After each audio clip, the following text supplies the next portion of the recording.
We're live. Welcome to RX Only Picture Show number 45. If you're just 45? 45. Oh my god. Thank you for joining us. If you're here for a rerun or something you missed last night.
What's up? Also known as. Welcome to the show. Jacob Bacchus, nice to see you.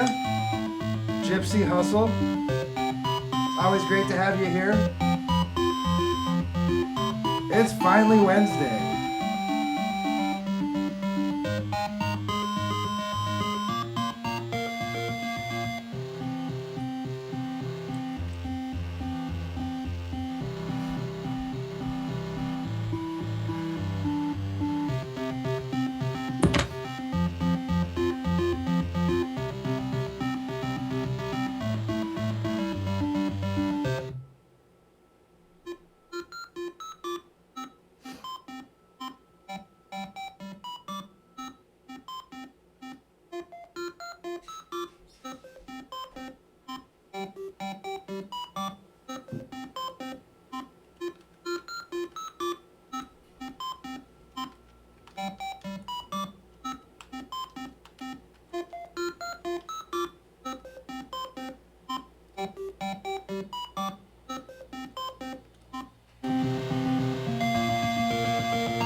Uh-oh.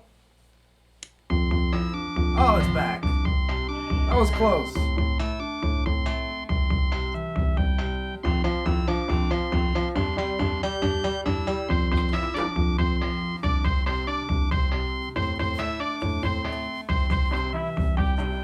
A rare occurrence of dead air. Please scroll back and sample that. If you need some dead air, you can copy paste it and use it on your show.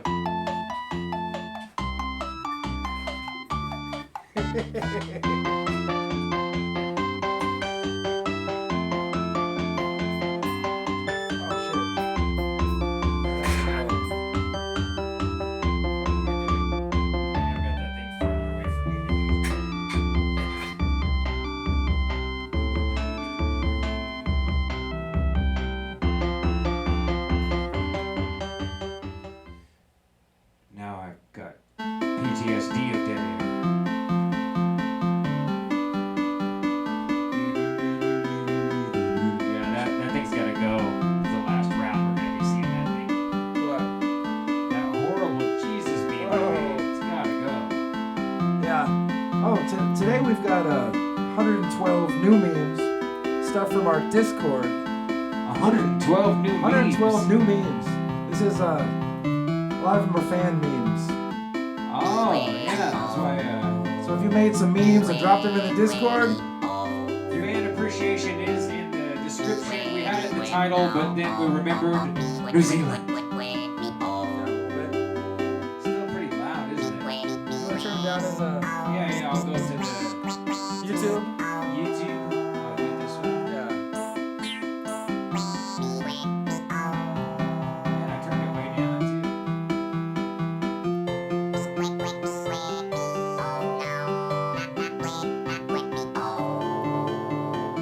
What's Four Loko anyway? too. Four Loko is a caffeinated, sugary, alcoholic beverage. It's like a rock star with alcohol or a... Yeah, it's like the worst of both worlds. Like the least quality energy drink with the least quality high gravity beer content. It's how you get bum fights. We should do a Four Loko giveaway. That would be too crazy. I'd feel bad. I wouldn't actually give it away.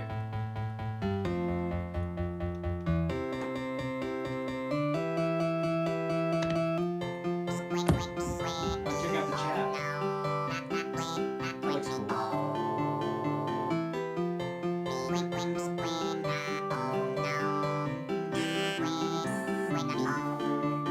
ASB, is that an illustration of what happens when doves cry? Yeah, I guess so. Or no, maybe that's when doves die. That's what causes them to cry. This is what birds look like when doves die. Beep, dee, dee, dee. I love that one. Is that yours, Tracy? Oh, I guess it's. I'm not sure if you're seeing it the same rate I am. It's like it was inspired by something I said, yeah. I love a girl in a pipe. That's the name of this song. I guess,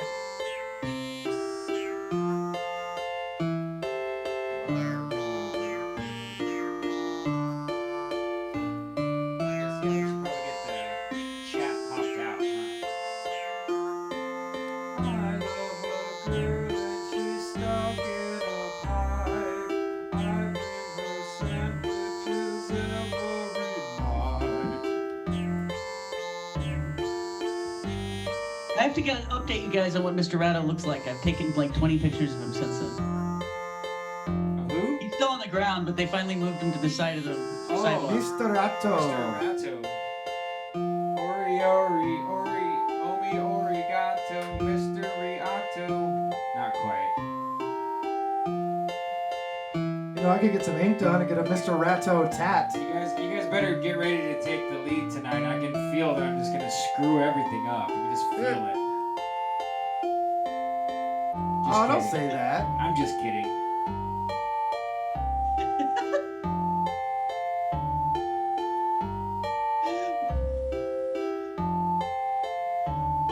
black goat eating the Jello? Do you know?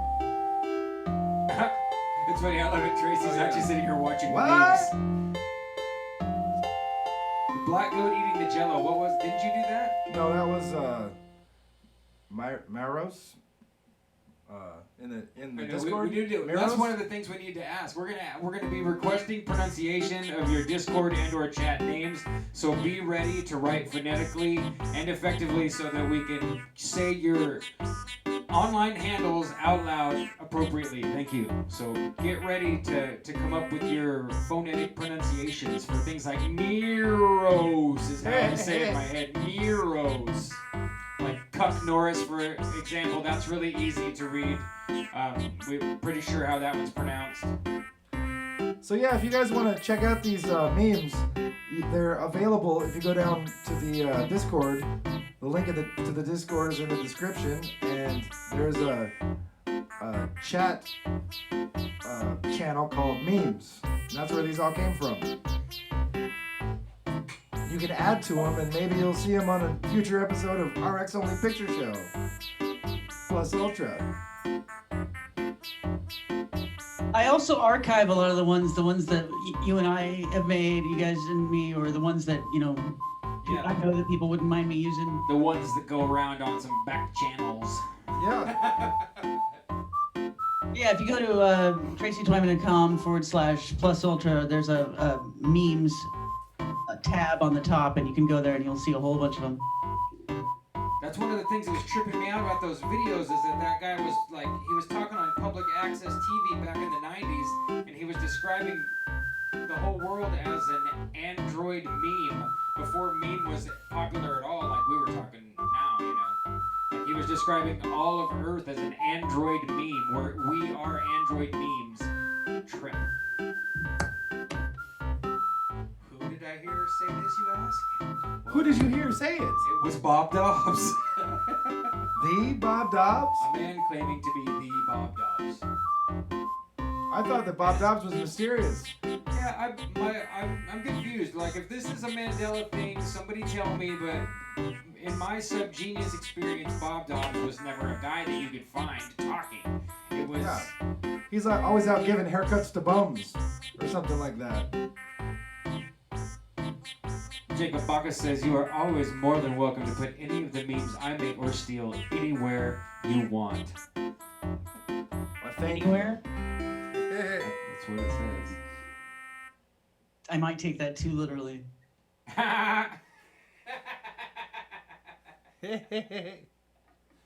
Cancel.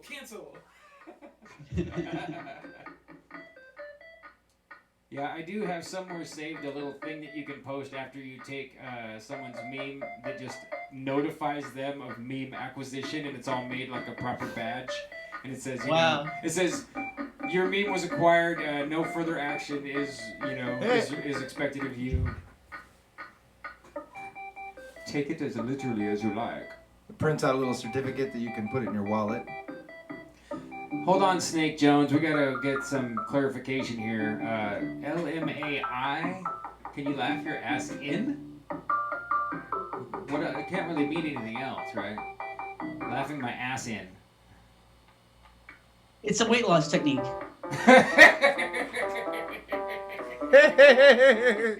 Poop is not food. It's over. Please join us. Stretch your hands high above your head, and let's everybody laugh your ass in. Let's shear off at least 10 pounds before we get official here. It's the same principle actually behind the thing that makes your muscles jiggle. You know, the electrical pulses. Yeah. And that's supposed to burn off some fat. Well, laughing would presumably do the same thing. Laugh my ass in, because poop's not food. Oh, please be careful, folks. Let's not be laughing our asses in and trying any brain horn activities at the same time. We're gonna have to end. Also, I would say the tapping. You're probably being risque if you're tapping and laughing your ass in at the same time. It's kind of so. Please exercise caution with all of these picture show plus ultra techniques. Thank you.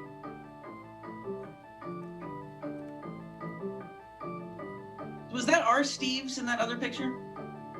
Where he's holding the camera? R. Steve's who goes to Europe? It might have been. Nice work. With that Joe Rogan? Yes.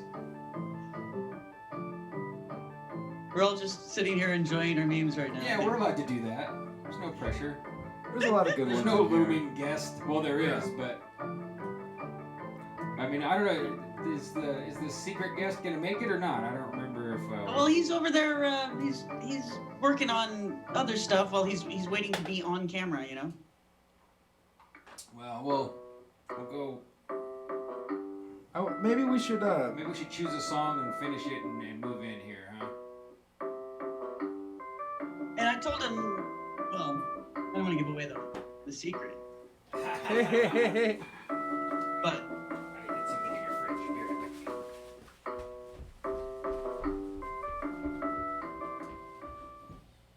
you don't get too excited, Snake Jones. It's not what you think.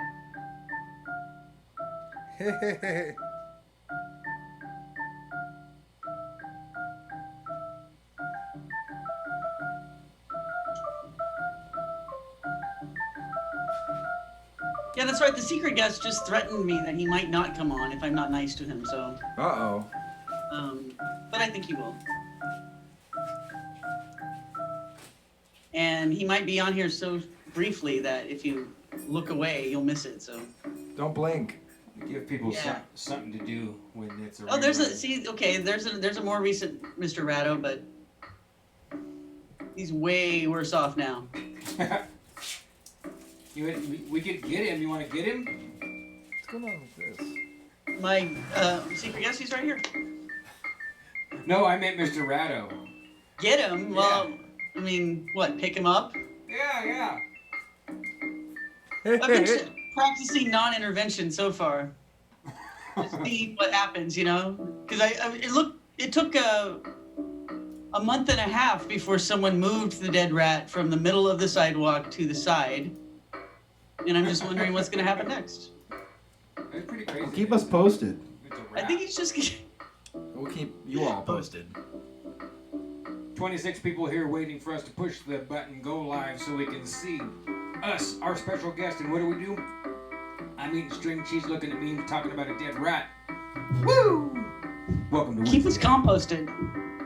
That makes it so worth it. Yeah, I'm going to do a flip book called The Deterioration of Mr. Ratto. That's great. That is a really good idea. You know I'm a business genius. I couldn't agree more. Yes. And a literary wizard. The song, that's part of it. Are we supposed to shuffle them? I usually click shuffle. Oh, yeah. So maybe we'll choose one song with finality and then move on here. What do you guys think? Do you want to So hear... we're literally asking the chat here if you're familiar with Adam Lohr's introduction music that he so kindly lets us play. Choose one song and we'll play it, and then we'll come see you. Well, a cult fan keeps screaming for Particle Target. Did we play that yet? No particle target. So we can just Well- default to Particle Target. Yeah. I wonder if we should... Do they have the instrumental one? I wish we had our Mandela effect version ready. Hey. All right, 3, 2, 1. Particle Target, bring it. All right, so we'll let this roll and then we'll come see ya. Don't look at the particle target now. Don't look at the particle target then. Don't look at the particle target ever, or you'll ruin the experiment. Don't look at the particle target now. Don't look at the particle target then. Don't look at the particle target ever, or you'll ruin the experiment. Maybe they'll find a Higgs boson. Maybe they'll find a new laptop.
What's the original one?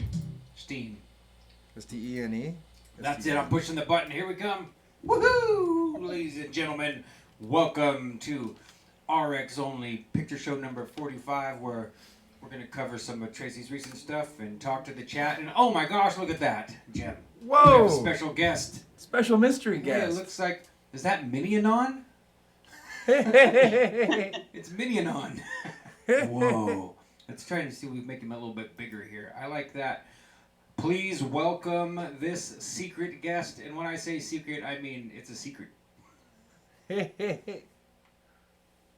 him Now, what is it that the anonymous people always say?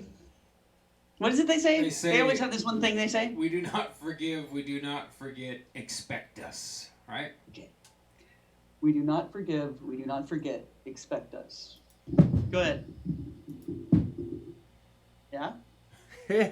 Something to say?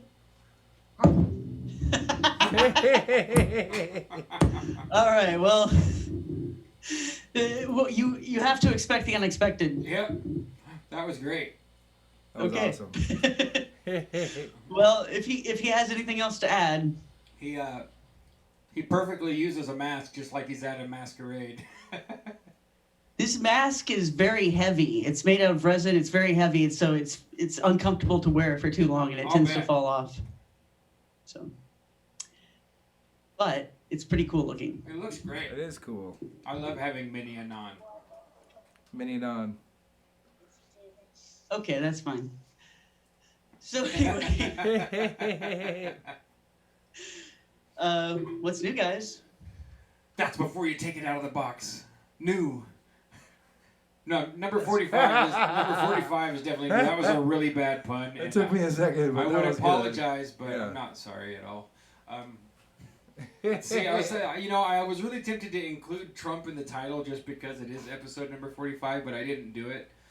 But I am curious about Salvador's Dolly because as I was telling you guys before we went live, like I jokingly had one of my kids call their dolly Salvador a dolly.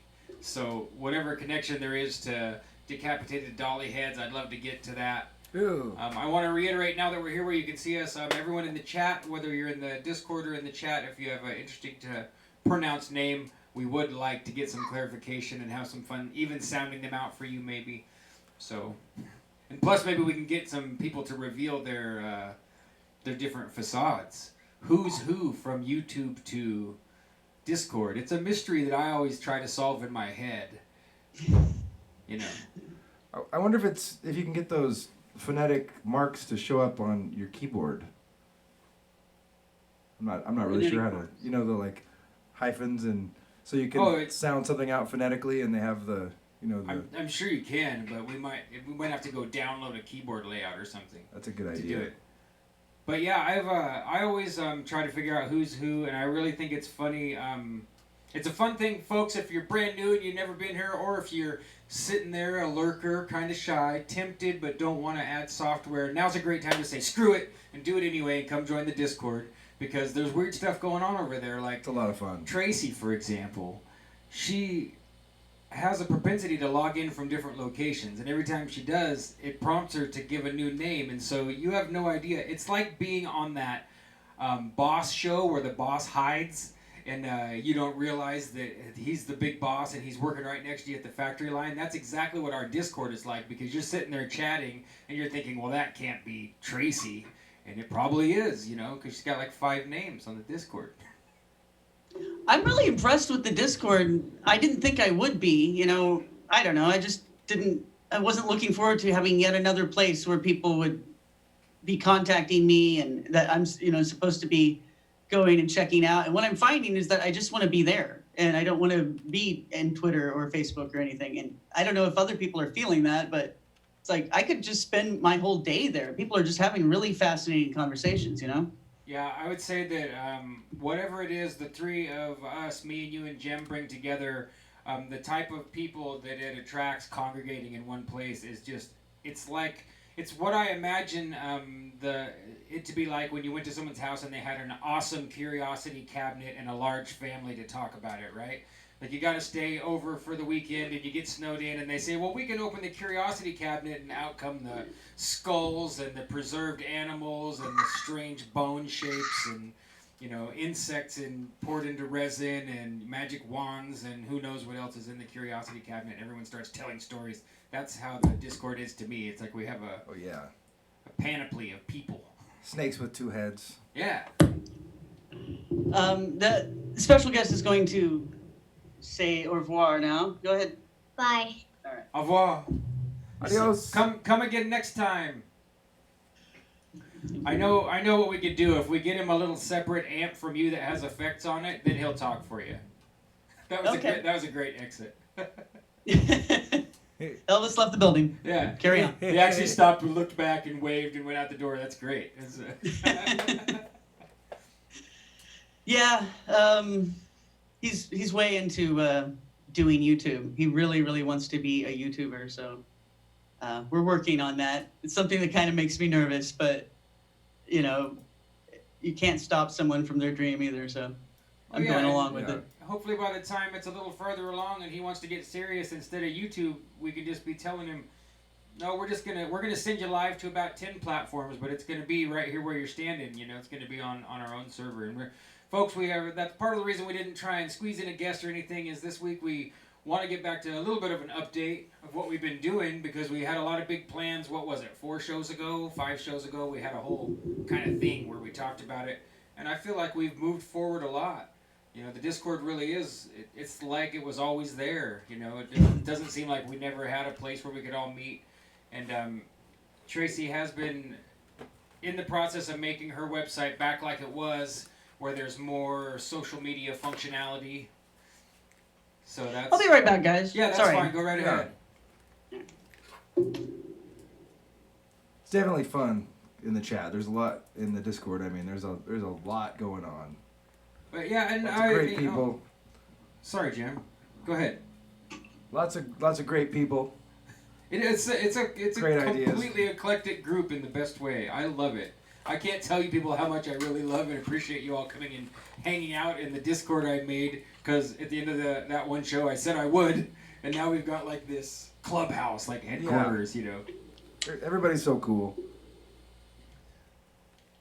But yeah, what I was saying right before Tracy walked away was that there was a time a few months back when Tracy's website had a lot of social media type functionality to it, and I know we're moving back in that direction, and so that's a great thing.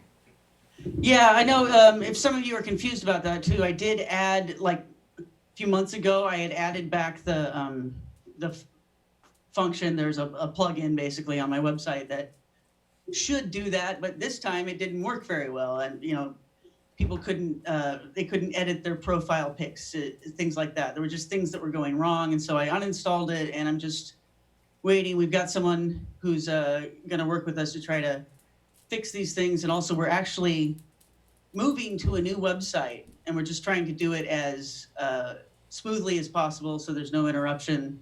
So, you know, when that's really ready to go here, we'll definitely announce it, and you guys are going to like it. It's going to be just easier to remember the name for one thing, and I think that the functionality and the look of the website will be a lot better at that point. So awesome. Yeah, I'm looking forward to it, and I like the idea of what you said, Tracy, is it's like you already kind of feel, I definitely feel a preference for the Discord when I see notifications now, you know, and I do go there a lot, but it is kind of a time sink, so I try not to just stay, you know, but the temptation is to just stay. But I love the idea of us using the Discord and eventually your whole website as a way to put all those other social medias on maintenance is what I want to do. I assume other people feel the same way. Like, I feel like managing social media is a love-hate thing. Like, I would love to get rid of it if I could, but, right, isn't that what everybody says, you know? So if instead of getting rid of it, we could like, well, let's just minimize those usually,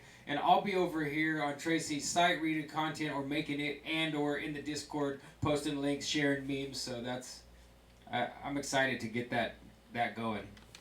yeah, and there's a thingy that I can add to the website that will integrate the Discord with it, and I just hadn't bothered because we are moving soon, but we'll be doing that. Oh, cool. So Yeah, you yeah. might not even have to leave the website to use the Do Discord. both. Yeah, that'll make it fun.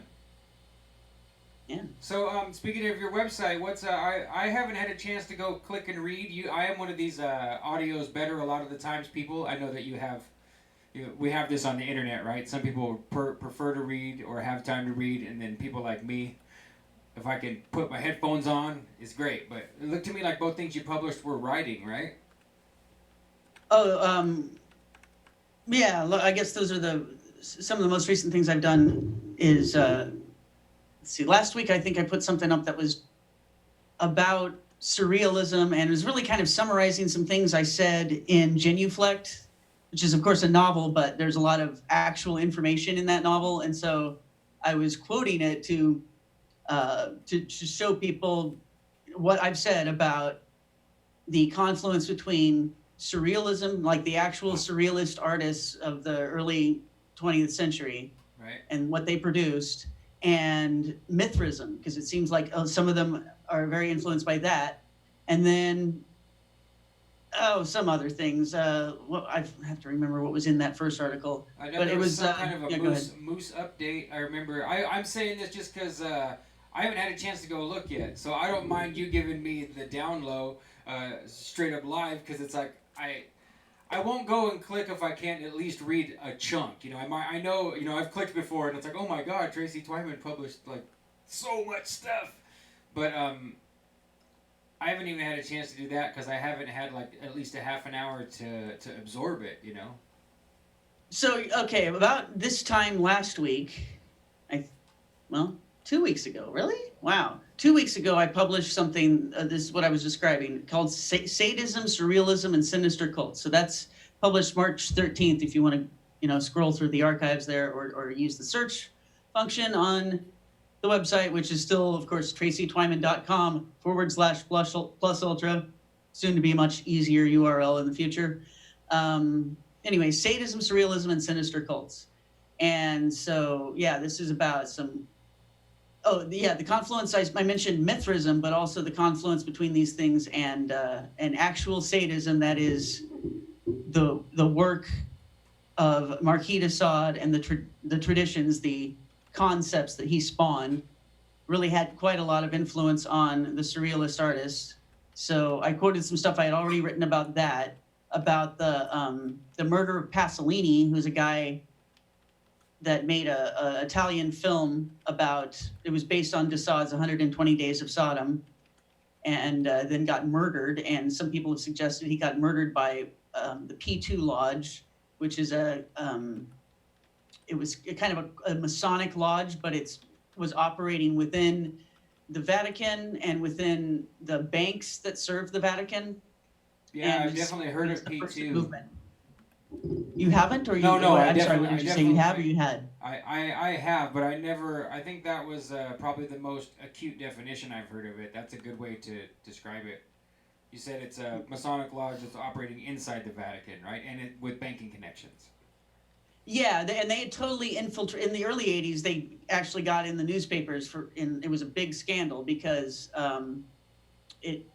someone got murdered, a very, very high-profile murder. They actually, guy was named Roberto Calvi, and whoever killed him, actually hung him from the Blackfriars Bridge in London. Wow. So that he would be dangling there, and it's exactly like what the penalty oath that you take when you join a Masonic lodge, that if you disobey the rules, especially if you tell the secrets, then you might get murdered and your body will be hanging there over the river. And I think I'm trying to remember the exact phrases of the oath, but anyway, the manner in which this man was murdered, it was meant to be overtly, it was like a sign to all the other, at least members of that group. And it's really, I'm sure it was taken very seriously by all Freemasons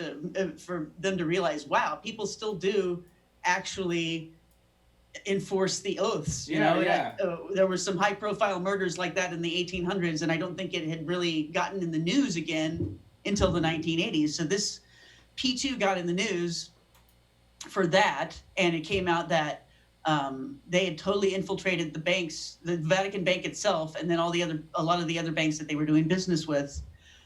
And you think of Freemasonry and Catholicism as being at odds because there have been several popes Right. that have put out bulls saying you can't join the lodge, but there is in fact a Masonic order working within. So things are always more complicated than people realize. And so what's interesting is that this group may have been involved, according to some, in the murder of this guy who made a movie about 120 Days of Sodom, which his name was Paolo Pasolini, Pier Paolo Pasolini. And so it's interesting because he had just finished it, or not even finished it. He just finished shooting it. He hadn't finished editing it. Okay, so when he got killed, several of the rolls of film disappeared. And I think we discussed this on a previous show, so this is a little bit of recap, but it's basically, it was a movie about, the original story is about aristocrats in Europe kidnapping some kids, and they hold them hostage for, more than 120 days, but there's like 120 days of very choreographed ritual abuse of them. Right.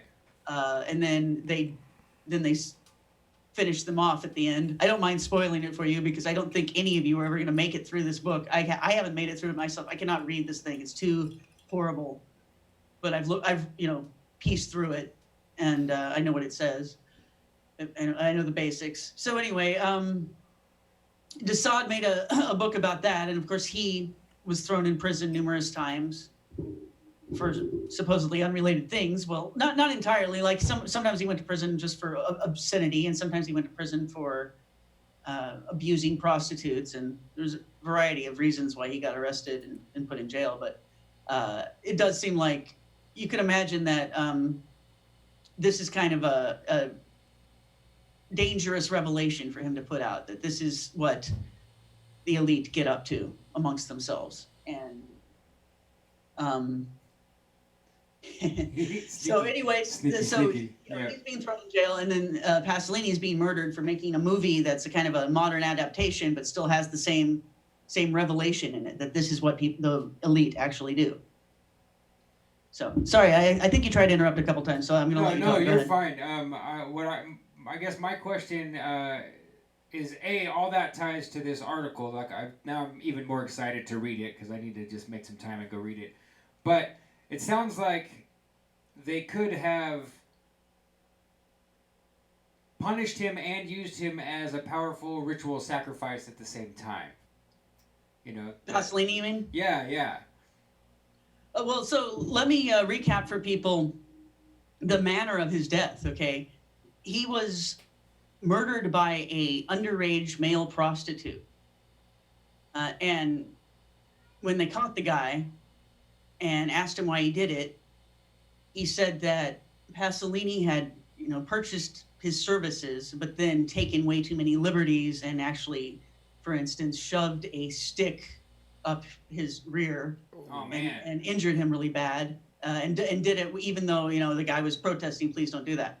So the story is that that's why Pasolini got murdered. Then you have the film going missing, and so it kind of sounds like a setup to me, and a smear to just make it so that nobody would take him seriously. Right. But he still is taken very seriously. Pasolini is very respected by people that are into foreign films and art movies, and he made a bunch of other movies too that were pretty good. But this one is the one that cost him his life, I think. Wow. So it's all very interesting, I think. And that's what that one article is about. And then, because that article is just kind of trying to get people, introducing some of these elements of surrealism and sadism. Satanism, because Marquis de Sade, his descriptions of the sadistic, ritualized group sex acts that he had in his novels quite often were overtly satanic, and they were doing black masses and things like that. So he was very satanic, and the surrealists that emulated his work, and there's many references to his work by these famous surrealist artists like Salvador Dali, like Louis Buñuel, the filmmaker, like Guillaume Apollinaire, like Hans Wilmer is another one. They're very overtly referencing and doing homages to his work. Like I mentioned Buñuel, and we talked last week, or maybe it was the time before that. All these shows are blending together, but we did watch some footage from the Louis Buñuel movie that was based on 120 Days of Sodom. Right, That's called the Golden Age. So yeah, the article is just kind of introducing people to that, and then I get off into some other stuff in the more recent article, which we can talk about here. So it seems to me like I wanted to add to what you just said before you transition. That for one thing, Steve Outram sent me a brief message adding to this same base of information, and I haven't replied to him yet. So if you're watching this, Steve, I saw it. I just haven't hit reply yet. But it seems like we might be able to build. I don't want to call it a series, but a running update on how many things we can drag into Satanism, the Marquis de Sade, and its connection to Dada, surrealism. I remember Steve had mentioned situationist. Do you know what that is? I don't think I've ever heard of being a situationist. So I've heard of it, but I forgot what specifically it means, so I'm going to go ahead and look it up while you're talking. Okay, and there's the one more thing, and I know I told you, I think I told you and Jem this in the last day or so. I found an episode of Hour of the Time with William Cooper that he's talking about how, let me recap this for the audience. What you're describing is like, we're seeing Marquis de Sade, 120 Days of Sodom, bubbling up through surrealism. You know, it's not blatantly referenced, but it is there, right? It's not like they just made a painting. It's quite blatantly referenced.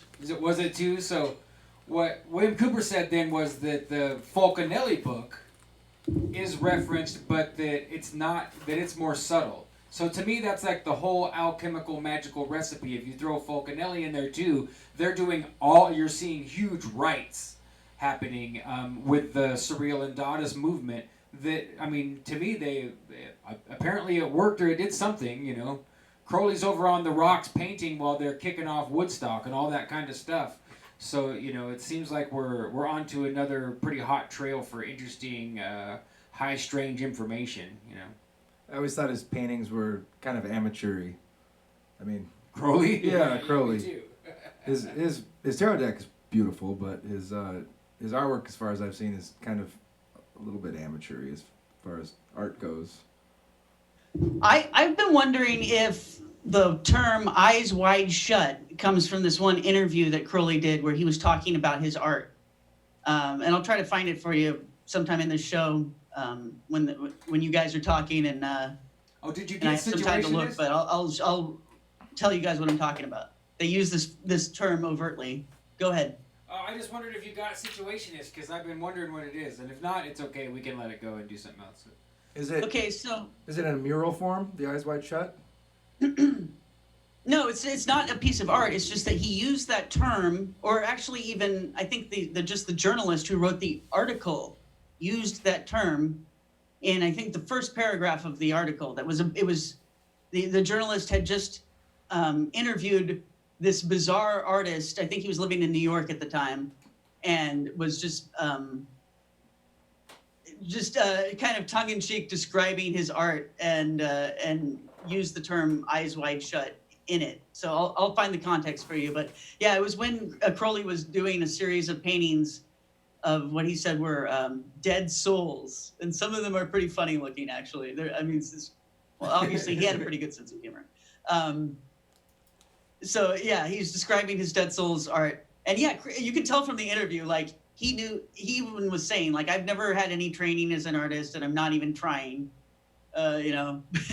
I'm not trying to follow any rules here. And yeah, I never really thought his art was all that great. But yeah, he did a series of paintings of dead souls. We're gonna And we'll have to look it up. Maybe we'll come back to it later and stick them on the screen and have a laugh. now the situationist thing, I think he must be talking about Situationist International. There's some disambiguation on Wikipedia for other things, but those other things seem unrelated here. So he must be talking about this. Situationist International was an international organization of social revolutionaries made up of avant-garde artists, intellectuals, and political theorists, prominent in Europe from its formation in 1957 to its dissolution in 1972. The intellectual foundations of the Situationist International were derived primarily from anti-authoritarian Marxism and the avant-garde art movements of the early 20th century, particularly Dada and surrealism.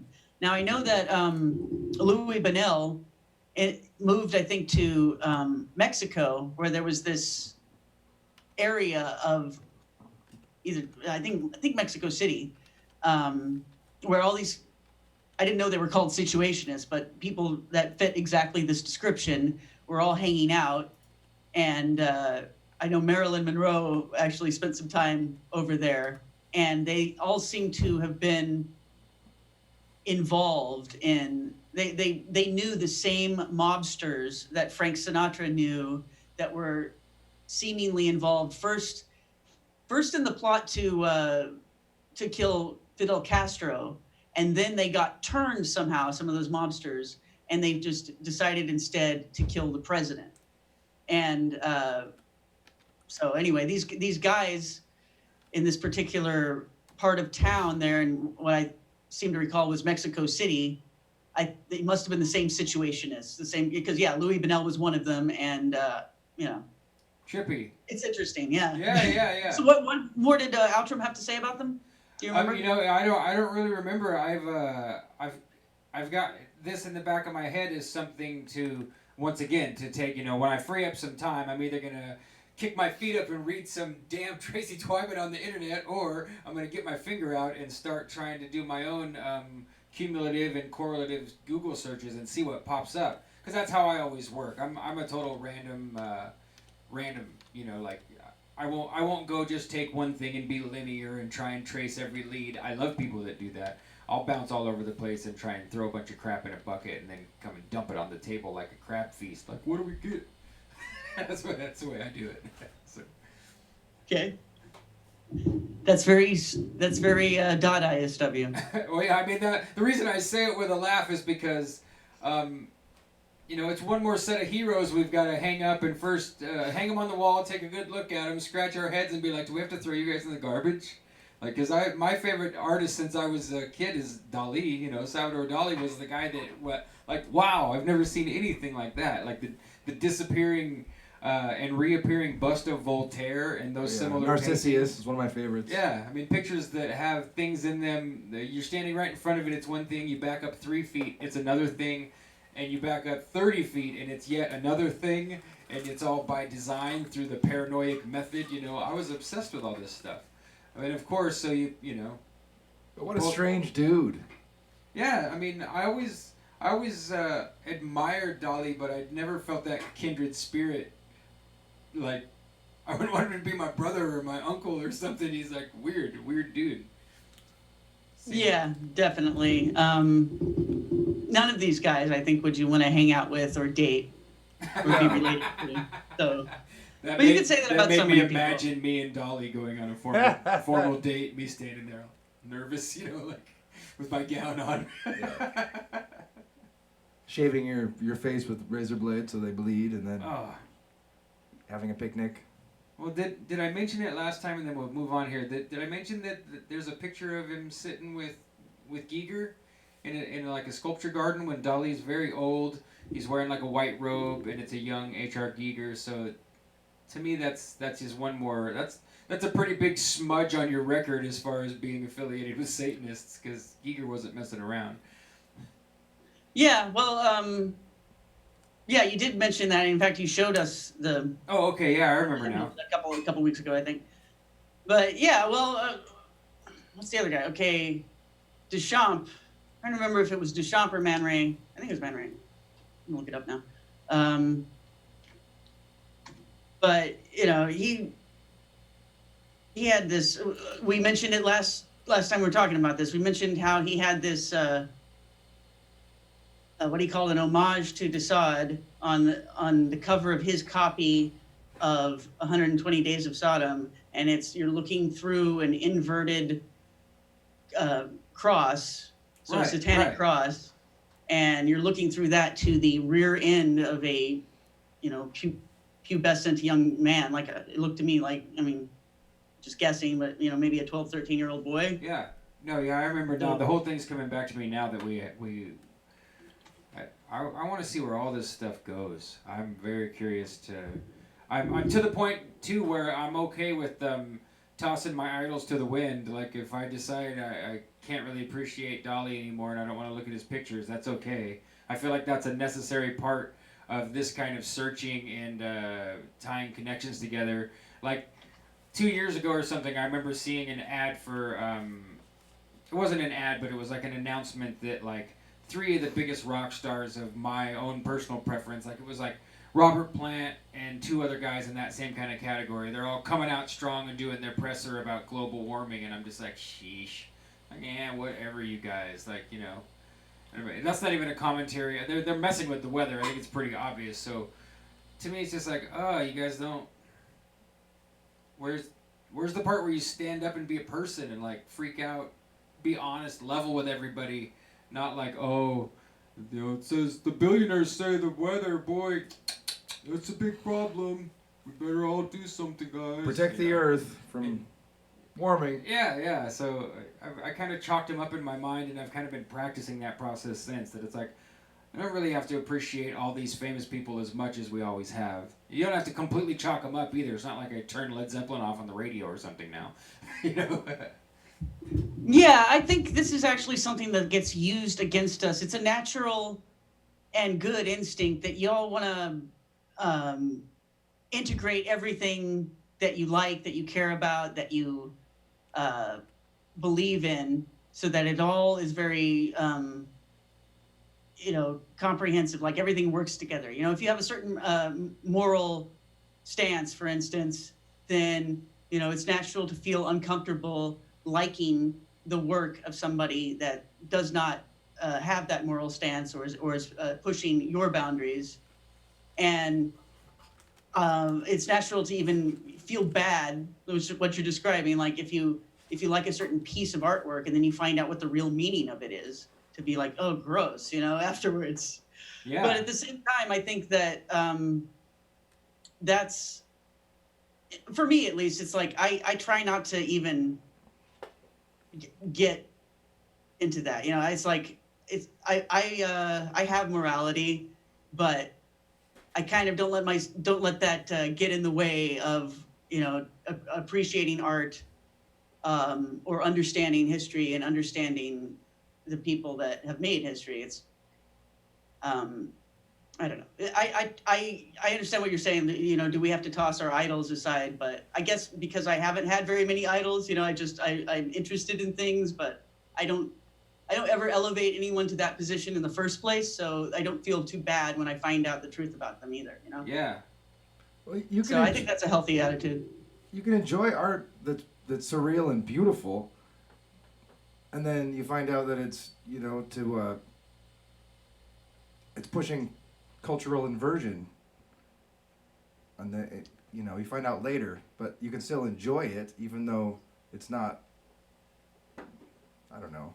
It's kind of scary once we learn about what everybody was thinking when they were making these inversions. Right. That's I think what you said, Tracy, to bring this kind of full circle, that it is a cumulative tool that they've created a variety of cultures, and we all kind of suit up. Everybody chooses a little bit of something, and maybe some people are more way out into it. Like I was a total heavy metal singer, so I was obsessed with first all the bands that I liked, and then all the bands that they played or would have been influenced by, and it graduates from there to starting to get into history and everything, right? And so you kind of put on this, I got my heavy metal uniform, and then you got the punk rocker, you got all the different types. they gave us all that stuff where it seemed to us at the time like we were growing up into something organic or natural, you know, that we inherited something that was from our parents or grandparents, or it was, you know, from our drunk uncle, but not something that they just made at Tavistock and or 3 other places and like, all right, make the injection now, Beatles, pow, go, you know. So I think it's a mechanism of control, and you get searching to the edges of it and start casting doubt. And I think that's kind of an installed insurance in the whole thing. Is that I see a lot of people that there's lots of things they're interesting to hear, like the most surface level idea, but they definitely don't want doubt cast on their favorite ideas, you know. And if you push it, they'll shut down. And even if they accept it to some degree, they'll, you know, they've got a neutral, they've got a liminal space for themselves, you know. Like, well, I don't have to change my mind, but I hear what you're saying. That's good enough, right? Well, okay, another thing to consider is that this is shocking to us now, but when these artists were coming out, you know, there was a reason why what they were doing was considered shocking, and there's a reason why, you know, heck, a few years later, Hitler was saying it was degenerate art. What did he mean by that? Now, we all have seen some of the descriptions of, you know, what he said he was talking about, and, you know, what other people from the same mindset were saying about the avant-garde artists at the time. And it just seemed like, oh, well, you know, they were breaking form, and they weren't doing, you know, they weren't trying to produce high art that's beautiful. They were doing, you know, they were breaking the mold, and therefore I think most people assume that's why they were being, not only did Hitler not like them, but that's why in general they were being rejected, and it was considered a subversive movement, right? And of course they were all very left-wing too, like, you know, communist left-wing.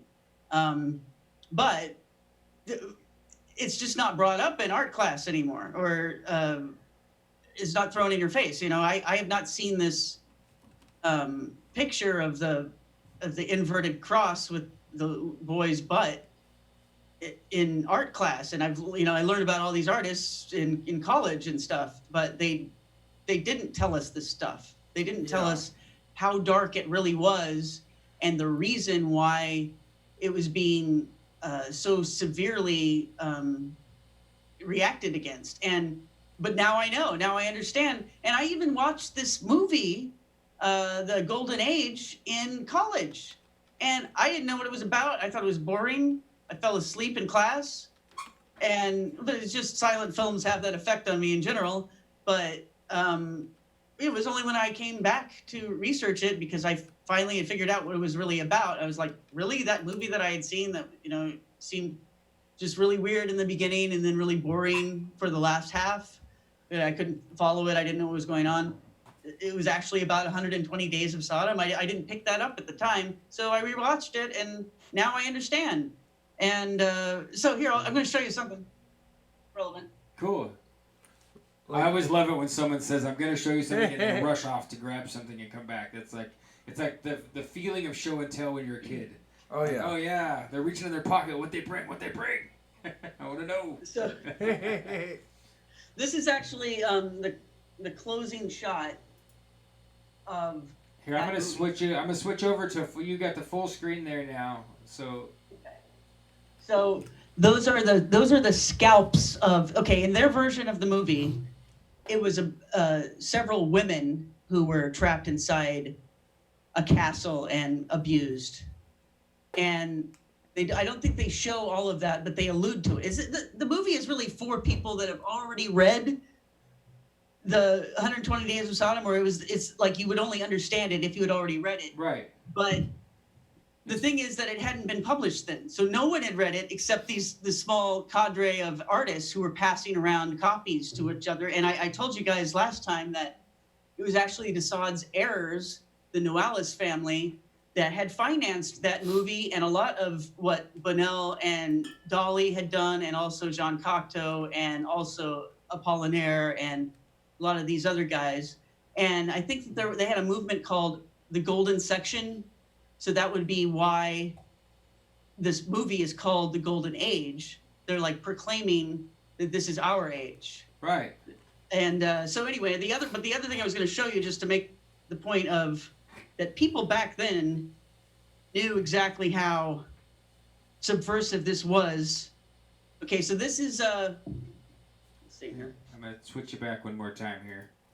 So It says prefecture de police. So this is a warrant for the arrest of the director, and I think the director, someone involved with putting the film on, because they're basically, they seized a copy of the film when it was first shown in a theater, and then there's more. I just like visual aids, guys. I like putting. no, this is great. This is great. Yeah, here it is. Here it is. I thought this. Okay, so that's the screen that it was screened on in the theater the first time. Right. And that black smudge there is that someone threw a bottle of ink at the screen because they were so offended. Interesting. And then I wonder if that was cops staged. and said, "Hey, you got to arrest these guys for putting this obscene movie on." And it's like, if you watched it now, you wouldn't think it was obscene. And like I said, I watched it in college, and I had no idea it was about anything. But they knew back then, you know. Plus, they spoke French, so they could tell exactly what this thing was about. Yeah. It's glorifying, rape and Satan. Well, I think people younger than us they can only count on our descriptions or whatever they can find in books or other media to, like, the three of us can remember at least the people older than us talking about movies like Psycho being shocking because they showed a toilet, right? Like, I remember my grandma explaining to me, like, oh, this was a really big deal because they showed a toilet. I was like, what are you talking about? Showed a toilet. Or what was the other one? Frankly, Scarlet, I don't give a damn. Right? That was a big deal. Is that Rhett Butler? Pretty sure that's Rhett Butler, Scarlett O'Hara. Like, for him to say damn was like some women probably fainted and had to be carried out, because he said the word damn. What was that? I can't think of the name of the movie. I can't. I'm drawing a blank. It's a big Casablanca, is that right? No, it's a big Civil War. Oh no, it's not. Who's Oh, Scarlett O'Hara? You're talking about Rhett Butler and Yeah, I just can't think of the movie name. Someone in the chat. Tomorrow's Please. another day. Gone with the Wind. Thank you, my Thanks, goodness. Krista. Rhett didn't give a damn. We can always count on Krista. You are awesome. Here's your official internet symbol for the day. Oh wait, gotta get over here. Here we go. Right. So it's funny you mentioned the toilet thing, because that was part of this movie. There's a scene where they just show a toilet being flushed, and I'm trying to remember what all it went on in that scene, but it's like you can hear it. They zoom right in on it, on something gross going down the toilet, and then the person who wrote this book that's interpreting it said that it was supposed to, according to Dolly, when he did some interviews about it later, he said, because this was one of the scenes that he actually was influential on, where about halfway through the making of the film, he kind of parted ways with the filmmaker and didn't influence the last half, which I said the first half was really weird. Then the last half is like just seemingly boring and monotonous. It had some stuff going on in it, but it was not nearly as interesting as the first half. Well, that's because Dolly was directly involved in that. But yeah, so here we are. Well, it had. I'm not going to read this whole thing, but it had something to do, he says, with comparing gold and money to feces. Oh, here. In June 1930, Dolly wrote, "We learned long ago to recognize the image of desire behind the simulacra of terror, and even the reawakening of the ages of gold behind ignominious scatological simulacra. Could it be then that Salvador baptized the baby because L'Age Dior only became L'Age Dior during post-production?" Skip ahead. Oh, yeah. What's the title of the book again? The book is called, it's just called L'Age Dior, because it's just a book all about this film. And I'm trying to find this other quote from Dolly that's about money and, oh my god. Okay. Dolly's theory of simulacra, developed during 1929-1930 and essentially a rum rewrite of Freud, argued that reality must be understood phenomenologically as the sublimated and endlessly displaced expression or morphological simulacrum of unspeakable soma. He classified the returning repressed signifiers as our old friend putrefaction, plus blood and excrement, an unholy trinity shot through with Thanatos.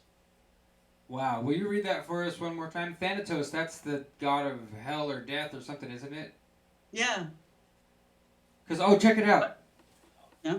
I'll show you why I know Check that. what out. I kind of did some bibliomancy here with your book. I had a list in my pocket, so I just stuck it in the Baphomet book. And I glanced to see what page, and it says, in the Gospel of the Egyptians, Thanatos, death, is the consequence of eros, sexual love. So, I mean, there's a lot more to the quote, but that's funny that lined up. You just did that just now. Yeah, I did it before the show. I threw this bookmark in here intentionally, seeing what I would get, and then I glanced at it to see what I would get. And it's a quote. That's not your writing. That's a quote. It's there's not a citation, but yeah. So amazing. It worked. Synchronicities. Yeah, Okay, so I got more to read here. Go ahead. Yeah. Okay, so Hollywood silent comedy luxuriated in Bakhtin's, I don't know who that is. I guess he's talking about something earlier. Bakhtin's material bodily lower stratum. Shit, piss, and spunk to you and me.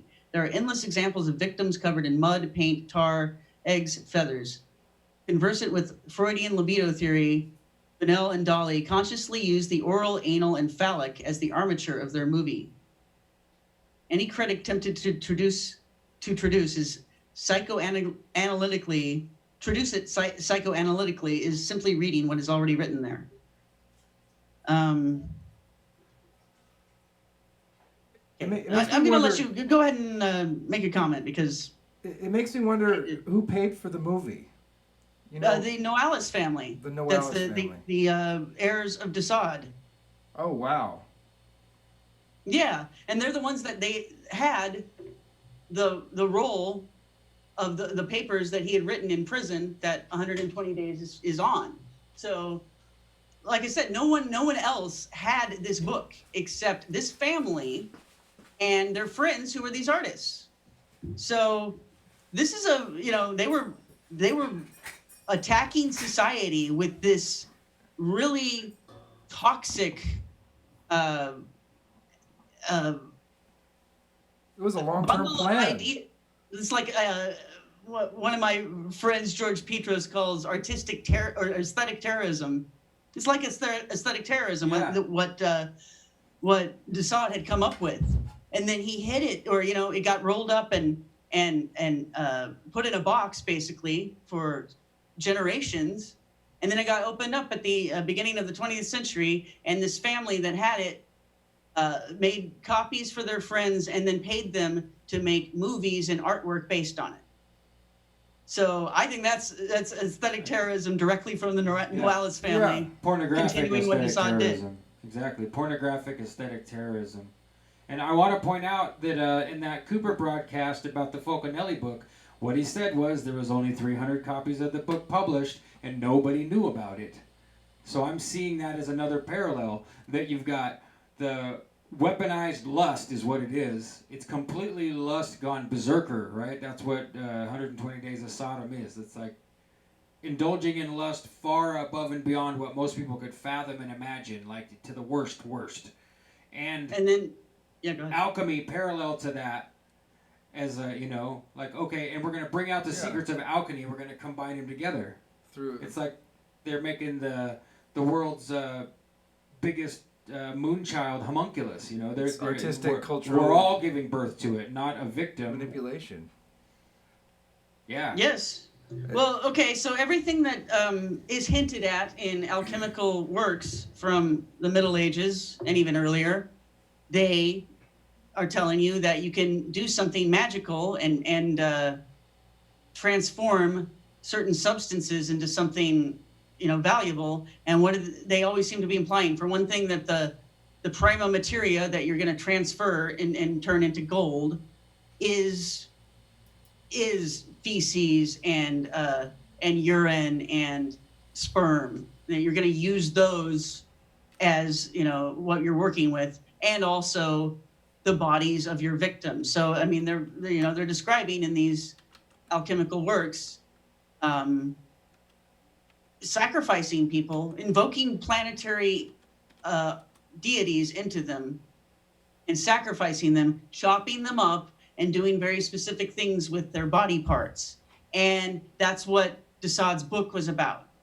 And except he never said he's making gold out of it. But if you were to like take some of these alchemical pictures that are very nice and interesting, very cool looking, but they depict these very just what I'm describing, people being chopped up, and then they put the parts into a pot and boil it up. Well, it's like you could take alchemical pictures and illustrate Desaad's book. You could take those pictures and just stick them right in there as an illustration. Yeah. So they go right along together, I think. And I think that Dolly was actually overt about that. He would tell you that what he's depicting is alchemy, and that he's, just like those alchemists that drew those pictures centuries ago, doing the same thing, giving you a symbolic representation, but in a way, really kind of an overt symbolism. Like, yeah, it's symbolic, but it's not like they're not talking about chopping people up, and they are talking about using feces. There's all sorts of symbolism going on with Dadaist and surrealist art, and there's also symbolism to be decoded in alchemical stuff, but it is as dark as it seems, and some of it is exactly what they're showing you. So yeah, go ahead. It makes me think of Kenneth Anger, who worked with Led Zeppelin and also with Kinsey. He had a really intimate relationship with Kinsey. It's sort of the same thing. I mean, the surrealist filmmaking and the inverted sexual sort of society pushing scenarios. It's just well, yeah, like we're getting a more clear picture of what it looks like,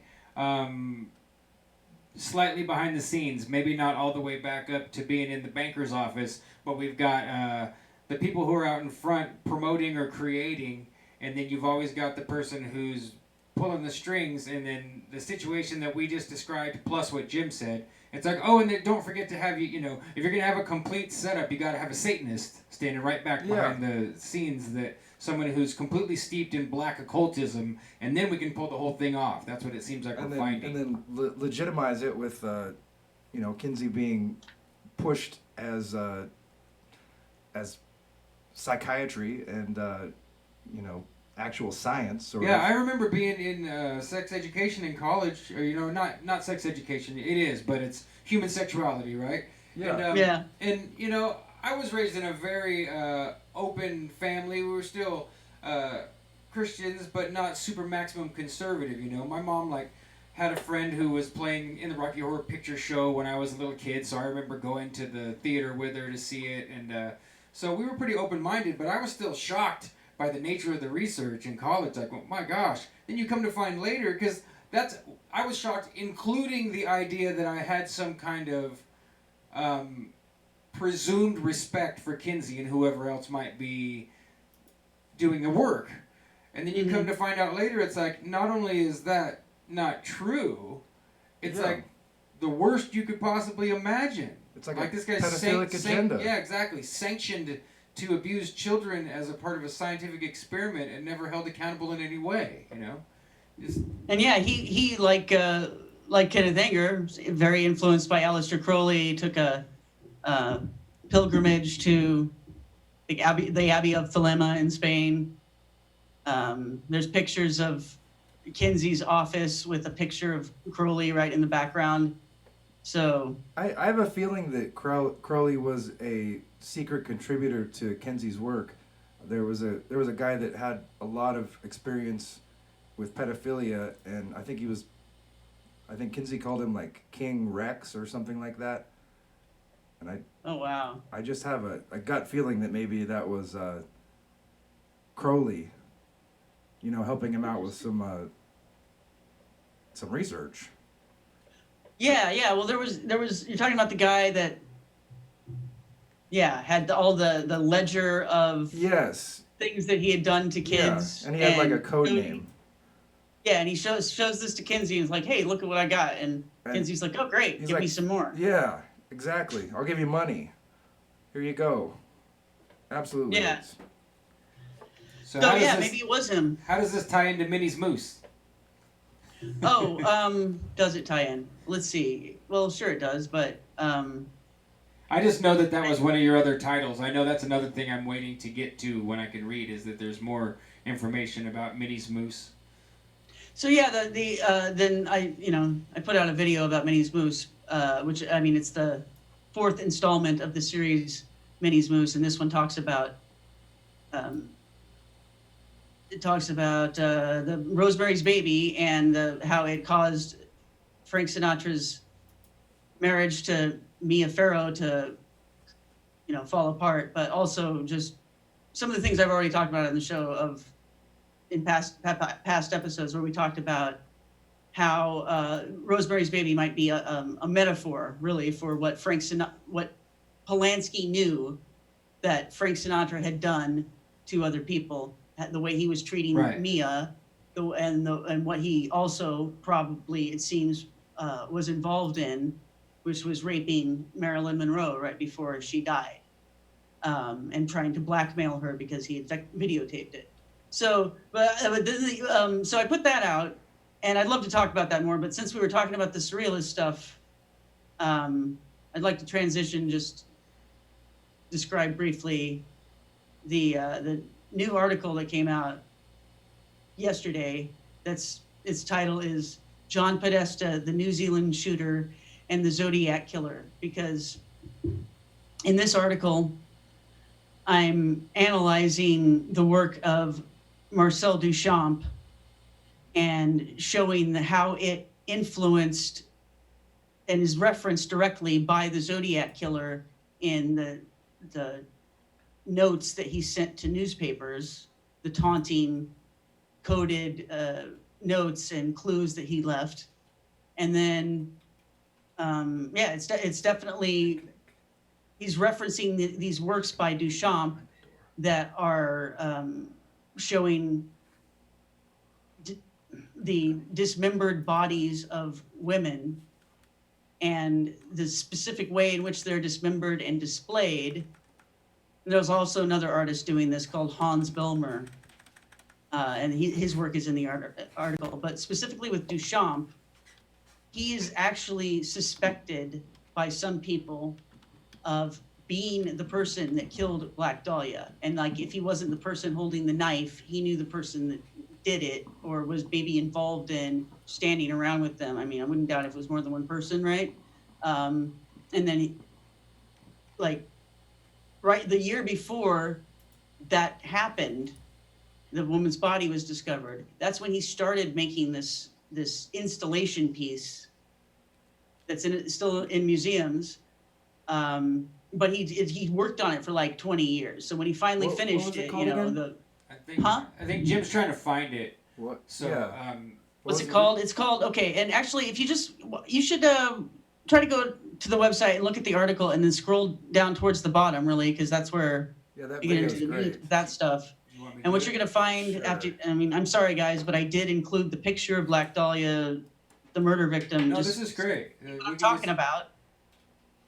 And then you scroll down and you'll see this piece, which was called Étant donné, which translates to the English word since. And then it's got 2 subtitles. I think this is because it's an installation piece with several parts in it. So I think each piece has a name. So the first name is Given, the second is the waterfall, and the third, it's Given, 1, the waterfall, 2, the illuminating gas. And, but anyway, just skip to the real meat here. Okay, so what this is you look through a wooden door. There's a little hole in the wooden door.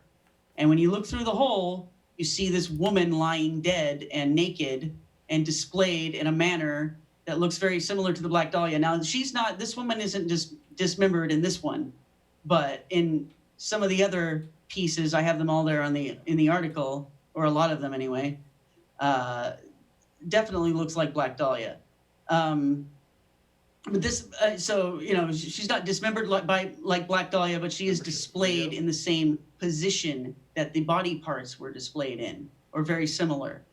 And I'm not the one to come up with this. Actually, there's a website called surrealappearance.com, and this website just consists really of 2 lengthy PDF documents that this person has put up, very detailed analysis of the Zodiac killings and the Black Dahlia murder, and showing the surrealist influence on the crimes, showing that the people that did the crimes obviously were following these surrealist artists and putting direct references into the crimes that they're committing. So it's like as though they thought that the crimes themselves were a work of surrealist art. But not only that, I think he or whoever wrote this, could be a woman, actually says that, it's quite possible Duchamp himself was involved. And I know other people have said that too. So, he lived in Greenwich Village while he was working on this piece I was just describing, the installation piece. And of course, Black Dahlia happened in LA, but, he was flitting around all the time doing different art shows and meeting with people. So, there's just no reason why he couldn't have been involved. And it goes along with what I think is the way that we should look at high-profile grisly murders like that and serial killers and things like that, which is there's no reason to think that there's just one guy, one crazy dude doing these murders. Each time the media hypes up one of these serial killers, there's no reason to think it's one guy. You could go back to the one in England, in the 1800s, the Jack the Ripper. Yeah. That was a Masonic ritual. Any reason to believe that one guy did that by himself? No.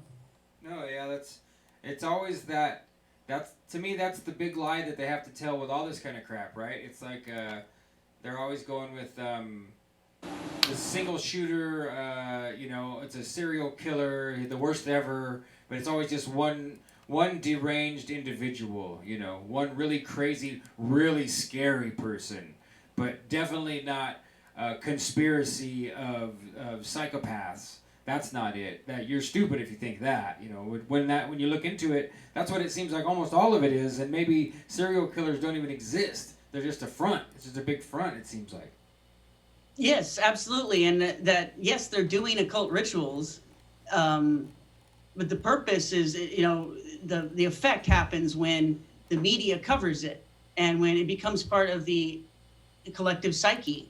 They're trying to affect us, not just the cops. They bring out these letters that these weirdos write to the cops, and we're supposed to believe that these people really want to get caught, and that's why they're putting clues. And then they don't get caught, which just it's hard to believe that these police are actually trying to do their jobs, and they're getting all this stuff handled by the perpetrator sent directly to them.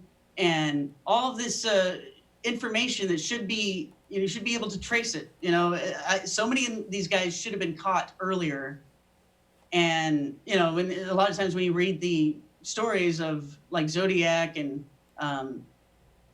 Berkowitz, for instance, you just read stories of cops deliberately, it seems, effing up the evidence and losing stuff and tainting stuff in a way that just doesn't seem like, any professional would allow that to happen. That it doesn't seem accidental. And a lot of times they can prove that it isn't accidental. So yeah, it's one fraternity to another, right? Or maybe even the same fraternity. They all know how to keep their vows silent so that they don't become the next guy hanging in the penalty sign, for all to see. And they have no doubt because they understand what the ritual is, and they know that it's not one person, that it's a group of people, and they may even know specifically who they think is involved. And so, I don't know, that stems back to what we've talked about before. A lot of the time, if you take really taboo, weird subjects to the authorities, what you find is a hands up, hands off attitude. You know, you might even appear to be glad-handed through the system, but you're not getting the response you think you would get, you know? Yeah.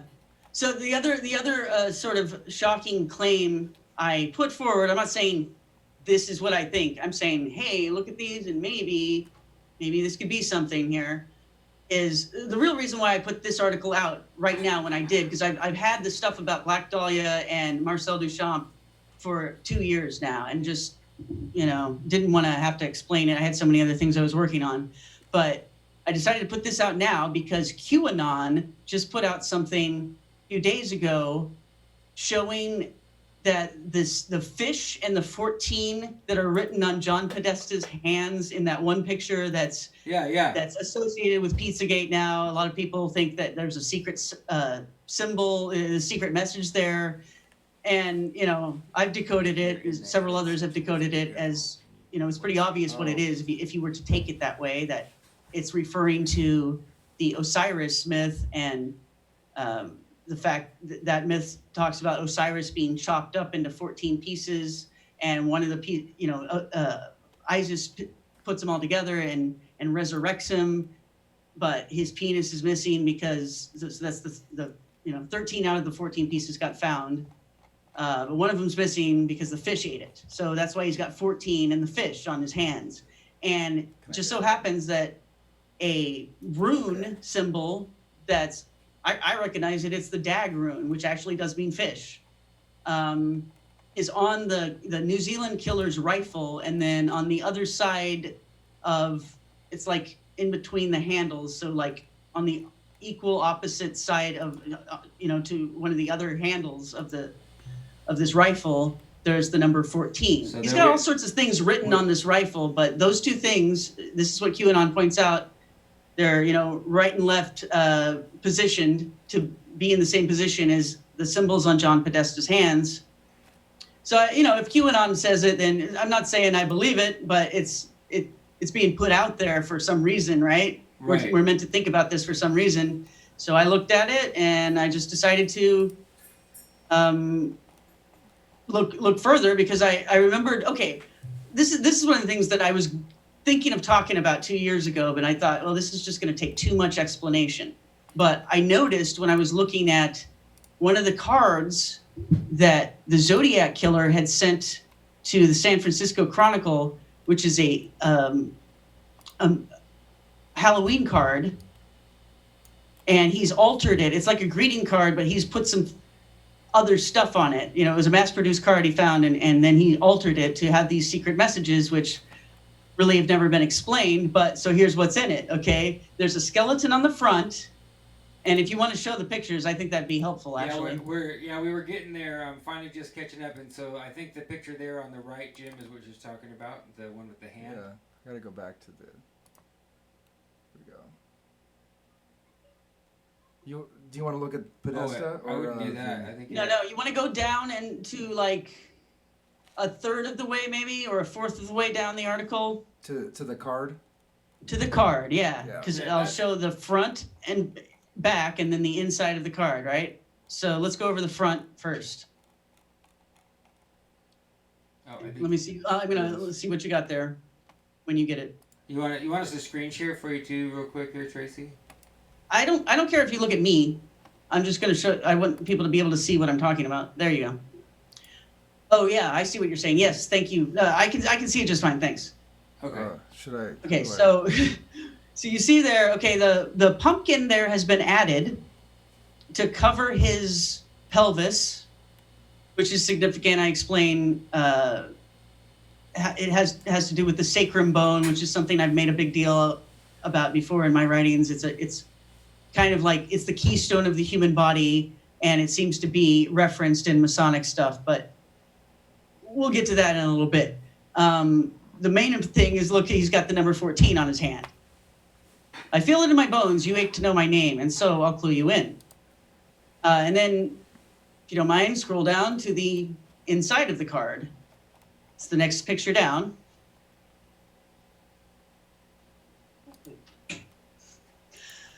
Yeah, there you go. So then you got the 14 there again.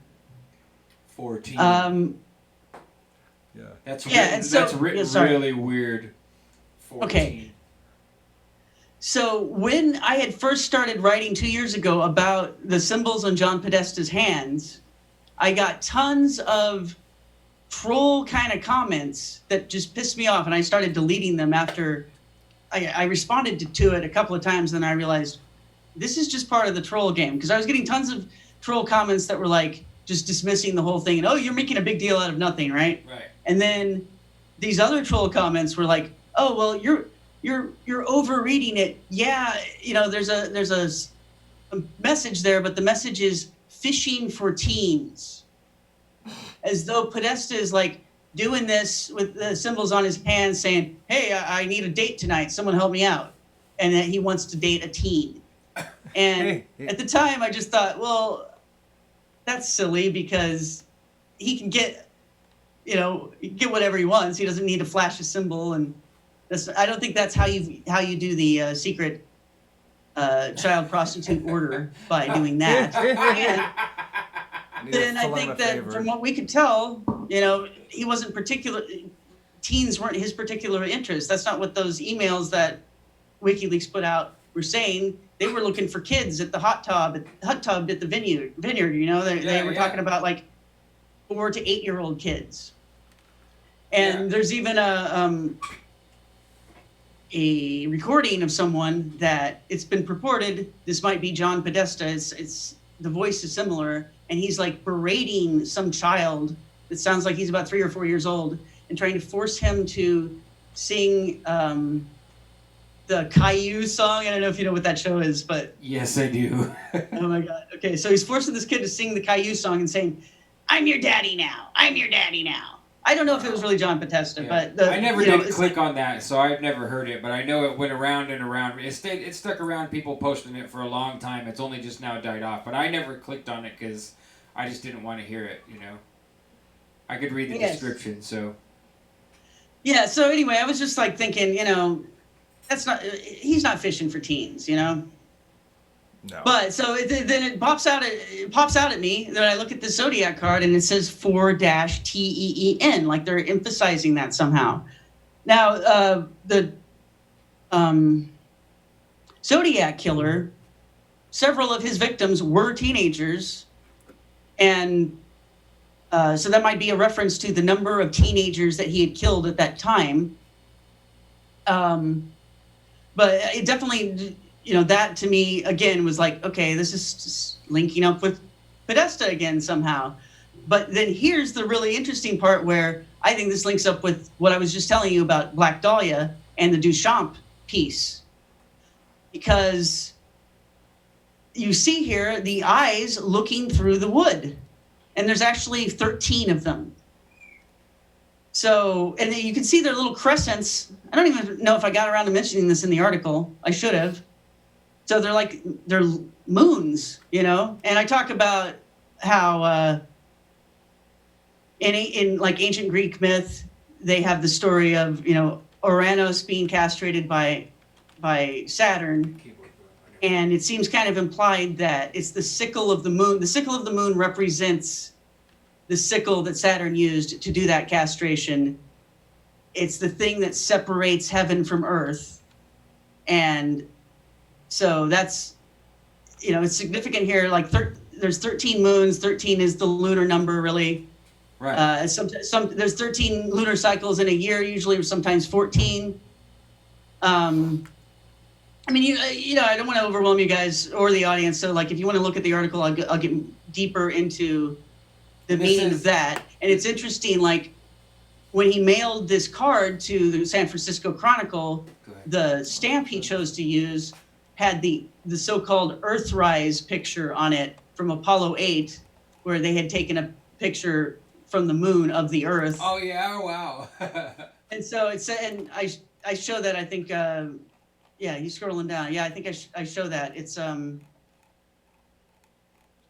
what does it say on it? It So has something folks, about this God is on all it. inside of Tracy's. It's behind Tracy's paywall for a good reason. No, it isn't. This is isn't? out for everybody. Oh, yeah. okay, cool. Yeah, so just go to tracytwyman.com, and here I am doing exactly what I was trying to avoid live on the show. Like, I wanted to have time and not just scroll through it, but that's okay. It's great.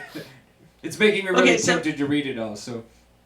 Okay, so then, on the stamp it says, "In the beginning, God, ... So, the story I was just telling you about Uranus and Saturn, that's the beginning story. That's like the Genesis story for the Greeks. So, it all seems to be like this guy knows about occult symbolism, and not just from picking up a book once, this is like some deep stuff here. And it's so interesting to me because the people that have been brought out as potentially the Zodiac Killer. I mean, one of them was like this semi-retarded guy that had been in prison a while, and there were some references in the works that the letters that seemed to match up. Some people thought with things that used to go on in this one prison that this one guy had spent years in. So they thought, well, this guy's the Zodiac Killer. Well, maybe he was. Maybe this is the guy wielding the knife. But I don't think that's the guy writing these letters.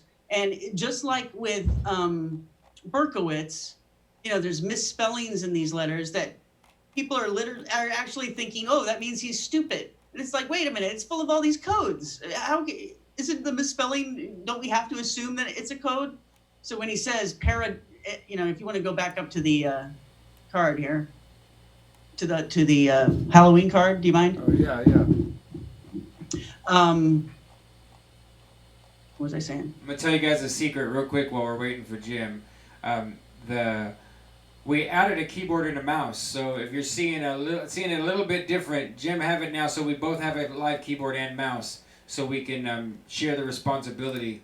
And so it's first time we've done it, and it's working great. We love it, but it's still just the first time, so we're a little bit rusty on trading off without cueing each other. We don't have any secret hand signals yet for my turn with the mouse. Fingers off.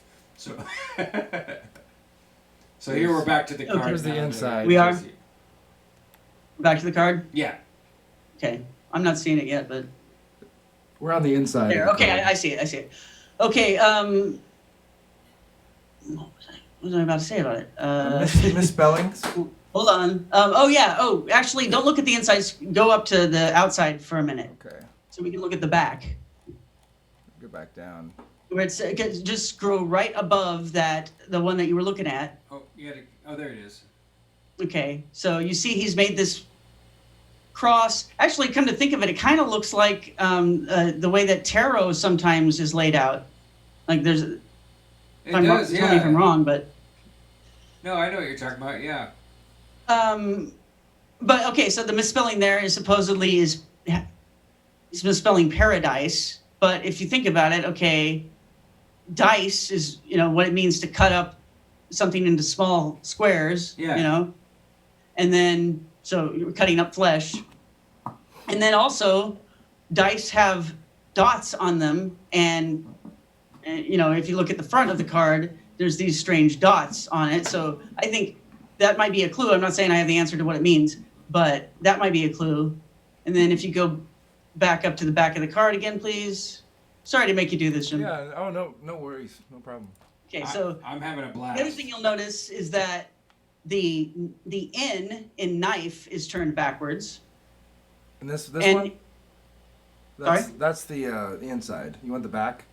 The back, yeah. Okay. Where it has its paradise slaves.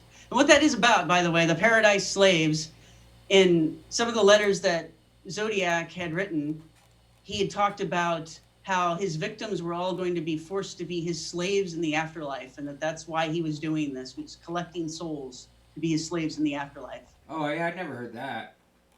So anyway, you notice the N is turned backwards. Well, the N is the 14th letter of the alphabet, and certainly in the Hebrew alphabet, it might be the case in other alphabets as well. In the Hebrew alphabet, none is in. None means fish. So 14 fish, it's got there's a meaning here, guys. You know, I'm not saying I got it all figured out yet, but this is key, and no one else has brought this up yet. The 14 on his little okay hand. Yeah. It's kind of hard to see because it's so small. And but then the N in knife. Yeah. So yeah, you got the N turned backward. N's the 14th letter. It's also the fish letter to the Hebrews. I think probably to the Greeks too, ancient Greeks. 14 on his hand, and then when you go on the inside of the card, it says 14, and then there's 13 eyeballs that look like crescent moons peeking through these holes, and then it even says peekaboo, you are doomed on the around it. Okay, and so here's a couple things to point out about this. For one thing, some of these holes are very distinctly vaginal looking. Yeah. And we've talked on the show before about what the symbol means when you look through a flayed vulva, according to the Picatrix, the Arabic magic grimoire, that this is a way to kill your enemies through, magic. Is first you have to skin the vulva off of a woman and look at your enemies through it. So here they are looking, yep. You see the same imagery on the cover of this, the poster for this movie, Jeepers Creepers, which, as we've discussed on the show previously, is directed by a convicted child rapist who raped at least one of the boys who was, an actor for one of his films. Yeah, I'll try and remember to post I'm going to try and drop that link. I don't remember off the top of my head which episode, but that was deep and nasty. Like that, yes. That guy is horrible. Like, Oh, and I know that someone recently published a new English edition of the Picatrix, if you didn't know, Tracy. I was listening to some random magical or hermetic podcast, and so I think I follow the guy on Twitter. It's either in pre-order or it's coming out, so just an FYI. I mean, I'm sure we'd all like to have a copy. I have a copy from, I don't know if I don't have that one, obviously it hasn't come out yet, but I have an English translation of it from, I can't remember the guy's name. Yeah, that's why I brought it up, just because it might be a better translation for someday if we ever want it. So. Okay. So there's a couple more things I want to point out about the holes then in the wood on the card, if you don't mind. Go back up there. There it is. So yeah, peekaboo, you are doomed, is like he's explaining exactly what this symbol is supposed to do to you, which is kill you. It's the evil eye. And I think it's a reference to also the Duchamp installation piece that we described before. Now, notice the way the words are written around it so that they curve around, and then one of, the line of the words on one side curves up and past the oval that is being formed by those words, right? So, or the teardrop sort of form, the vagina sort of form. So what could we make of that? Well, the Eye of Horus is often depicted that way. In fact, so the eye is this very intricate symbol to the Egyptians, the ancient Egyptians. It was like, it actually had, it had several different parts, and each part would represent a ratio in the whole of 64 parts. But it wasn't like each part is 1/64. It was like each part represents a different ratio, and when you put them all together, and it equals 64. And it's called the wedget eye. Okay, so even the little curvy thing that you see on the Eye of Horus, and we've all seen it a million times right now. Right. But the little curve thing there, the kind of Fibonacci spiral thing that comes out, and you kind of assume, oh, that's just like the eyeliner or something that the pharaohs would wear. But that even is a part of the eye, So it has a numerological meaning to it. That part of the eye is part of the fraction of of the whole of 64 part, or That's what what I completes was the trying to puzzle describe. or the equation or the geometrical part of it is that little whoop-de-doo. I love Pharaoh's eyeliner. Is a great. We need to add that to the merch list. Buy some Pharaoh's eyeliners because I'm going to the dance tonight. Well, I definitely, back when I was a goth kid, saw some people at the club that would do that to their eyes, the Egyptian thing. How many subs do we have to get to sign up tonight to get those pictures posted in the private plus ultra? If 5 people sign up, will you give us the goth Tracy pictures from high school? So I don't know about that. But so back to the eye. So the story of the eye is that after Osiris was resurrected by Isis and his dead body was used to impregnate her, that created the son Horus, right? And then Horus continued the war with Set, who was the one that had done that to his father. And in that war, he ended up getting his eye put out. And so then the eye had to fell into its various parts, these fractions. And the magician of the gods, Thoth, who's like Hermes, had to find some way of putting them all back together. But then just like with Osiris missing his penis, the eye was missing the pupil, so he had to come up with some, magical way of filling that in there and create his own new pupil with a substitute, just like Isis had to get a substitute penis, and she used gold, I think, at least in some of the descriptions. Yeah.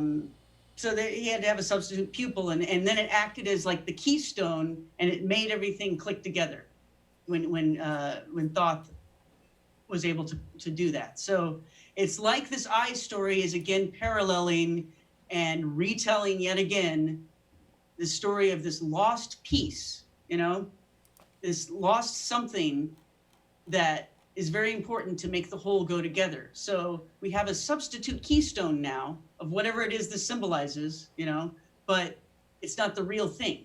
It's the same thing, I think, as Freemasons talk about the lost word, and they basically say that the key coded phrases that they use in their rituals, these aren't the real rituals and the real words. These are just substitutes, and they don't even remember what the real ones are. It got lost. Right. And I think that's the same sort of thing here.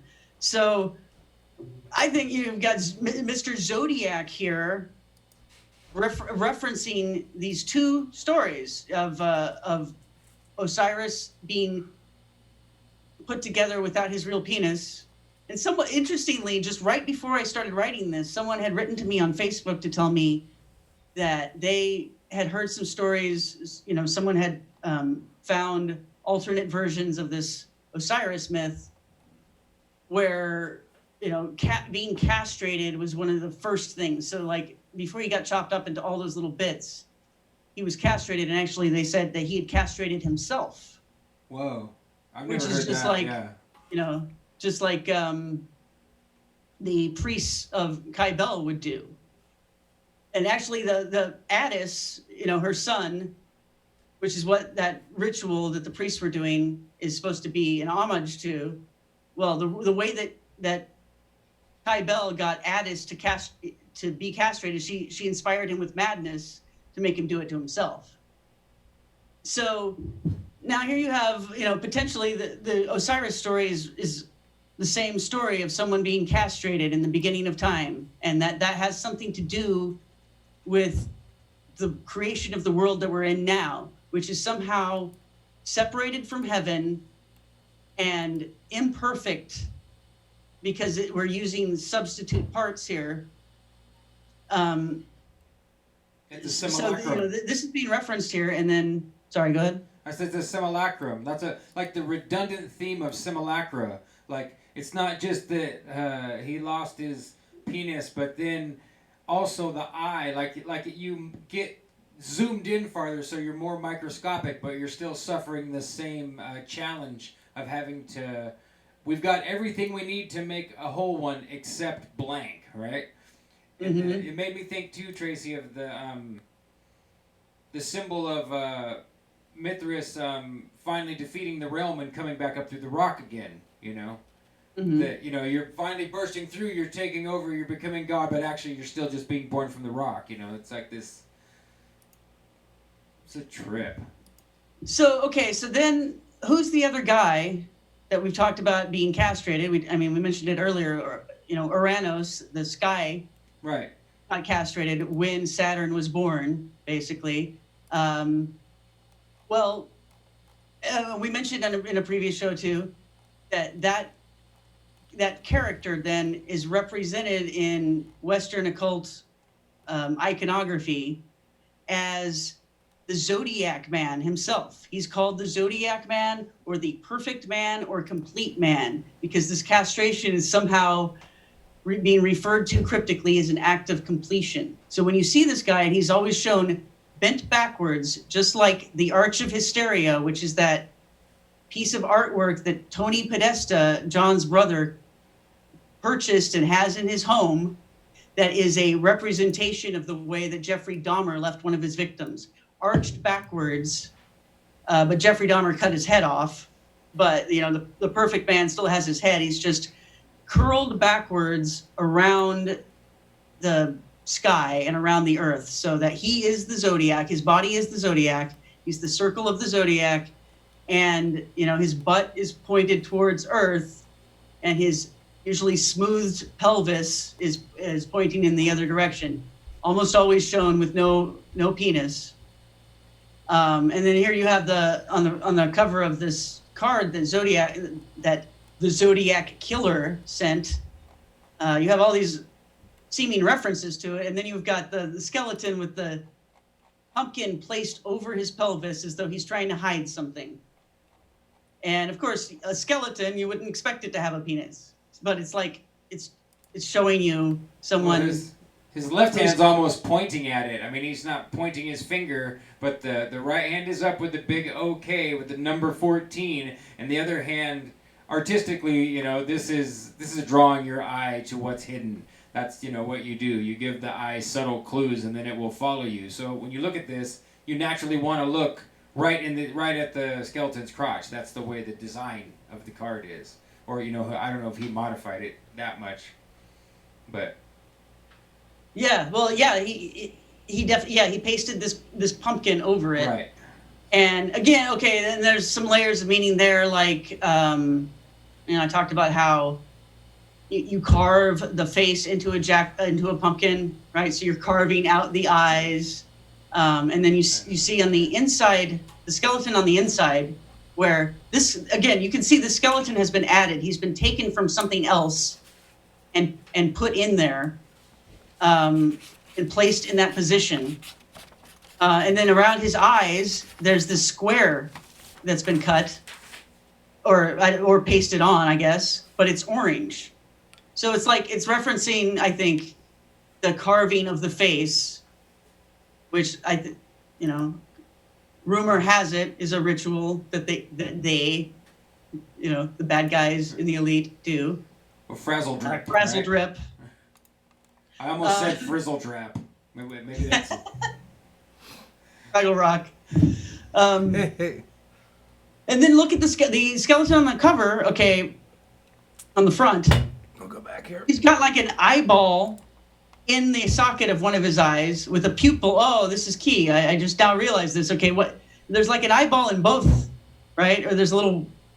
Yeah, there's a ball in there. And weird for a skeleton to have an eyeball anyway, isn't it? But okay, so he's got two eyeballs really, but the pupil is missing out of one of them, and then he's doing the OK symbol. And if you look really closely, or maybe this version doesn't show it too well, but if you probably adjusted the contrast, you might see it. You can tell like he's holding something, and it's white, so it blends right in. But he's not just doing. Oh, so okay. It's not just OK. He's actually holding something. Yeah, so it's like they're talking about plucking out the eye, like Horus, but then they're also really talking about plucking out just the pupil, like that missing part. Yeah. Hey. Wow. And yeah, that left eye. There sure seems like everywhere we look, there's damage in the left eye. There's all kinds of rumors flying as to what's going on with the left eye. Like I remember James True said something about relaxing the ocular nerve and maybe like being able to flash information in really fast. And I know that you had done some work on the left eye about the worm. To be able to put a worm into your head that takes you over. I don't remember the perfect details, but it just keeps coming back. All these things are like, well, they're really bad vibes, man. Like redundant bad vibes. Like, but this is crazy. This card. I think you're right, Tracy. I don't. I think I've just now on the show live. I've crossed over from you showing this to like, okay, I see what you're getting at, to being like, no, I think that's it. I think you're correct. You know, it's okay. So tricky. here's another thing. Then I couldn't even. I didn't entirely grasp what this one blogger was saying, but she was decoding some of the things that are in this card, and she was seeing certain letters being implied by the shapes of things. And so she was convinced that one of them was J, and then that he was referring to the name John, and that the pumpkin is there to make you think of Jack, you know, like a jack-o'-lantern. So again, John Podesta. Why do I bring that up? Well, you guys got to go back to the actually scroll down all the way to the bottom of this article when you get a chance, and you'll see what John Podesta looked like during the Zodiac Killer time. He was in college. He wasn't going to college in the San Francisco area or anything like that. But the way that he looked then, you know, you could see how if he were the one Is being that the one depicted with the wanted crime. poster here? Is that the right picture, Tracy? You got you got the wanted poster in the middle, and then you got two Podestas. So the one that he was actually in college, that's the one on the left. That's him at this exact time. So, you know, it's kind of close, but you know, no one would have necessarily thought that first thing. But then once you start comparing those Zodiac Killer pictures to the Podesta on the right, which is him, you know, a few years later when he's already a politician or community organizer or whatever the hell he was. I forget what he did, but you know, okay. So why would I think that? But you guys already know. I mean, some people really think that he and his brother killed Madeleine McCann. Yeah. You know, some people think that there's high-profile killings that Tony Podesta and his brother were involved in. And, you know, so if you're willing to entertain that thought, and then you just see all of these connections with the symbolism on the Zodiac stuff, how it goes back to Duchamp and his, you know, surreal and sadistic infatuation with women being carved up and then sometimes presenting their bodies, kind of making them look like food. Well, this is exactly what Tony and John Podesta are obsessed with. They collect that kind of surrealist art, but mostly from modern artists. But I'm sure they probably have the whole collection. You know, they have.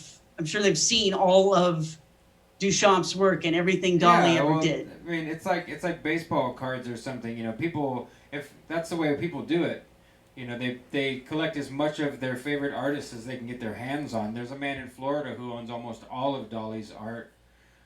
You know, a huge chunk of it, and I know Damien Hirst is doing that and putting on gallery showings. Now, this is weird. This is a weird modern avant-garde thing to do. Damien Hirst is buying up all of Jeff Koons' art and displaying it while Jeff Koons is still selling and displaying art on his own. So it's very convoluted and weird. Strange. But these guys would be what I would call the modern version of what we're talking about. You know, like if you go look at Jeff Koons' art and look at things that, I mean, they're all right, they're neck and neck, or pardon me, shoulder to shoulder with Abramovic.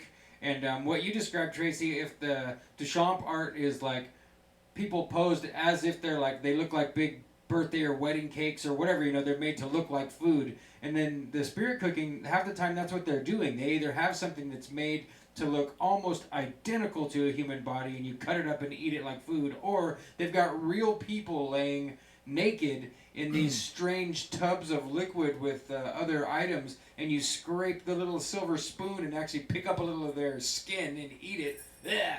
But yeah, so I mean, Do you want to walk us through some étant données? you think it's safe to play that video? Yeah, it's totally safe. It's just someone What's on your website? went to the museum and videoed what it's like, how you're supposed to look at it, and he looks through the peephole and he shows you. So yeah, go ahead. You want to talk about the pictures first and then run the video, or? We already sort of talked. Oh, yeah, go ahead and show. You're right. Yeah, let's go ahead and show the other guy's stuff.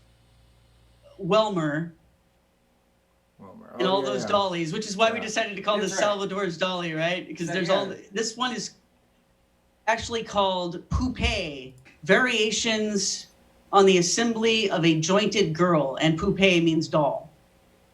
Is it this one here? Poupée. I don't know if there's someone French in the audience. No, it is Poupée because there's that song by Franz Gall that's Poupée du Sang. So that's how you pronounce it. That looks pretty good. Yeah. That reminds me of Tool so much. That is like the dolls from all the Tool It's so claymations. eerie. The Tool videos. Yes.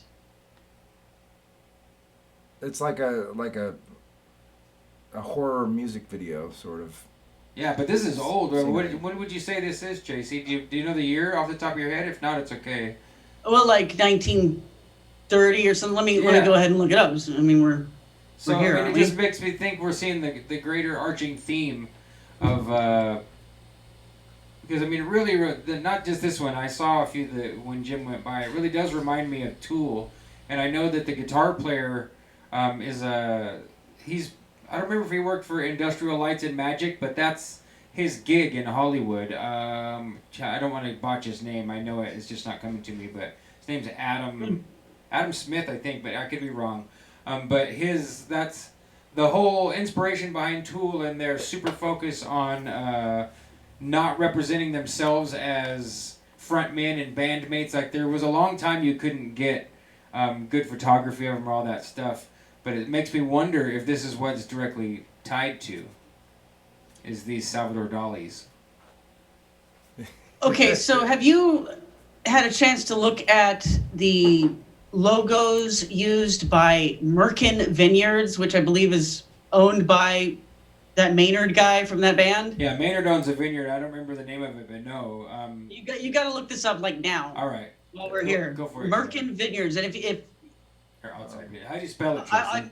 I'm going to go ahead and send you the picture that I have here sitting on my desktop, but that's not even the best one. I know I've got another one somewhere.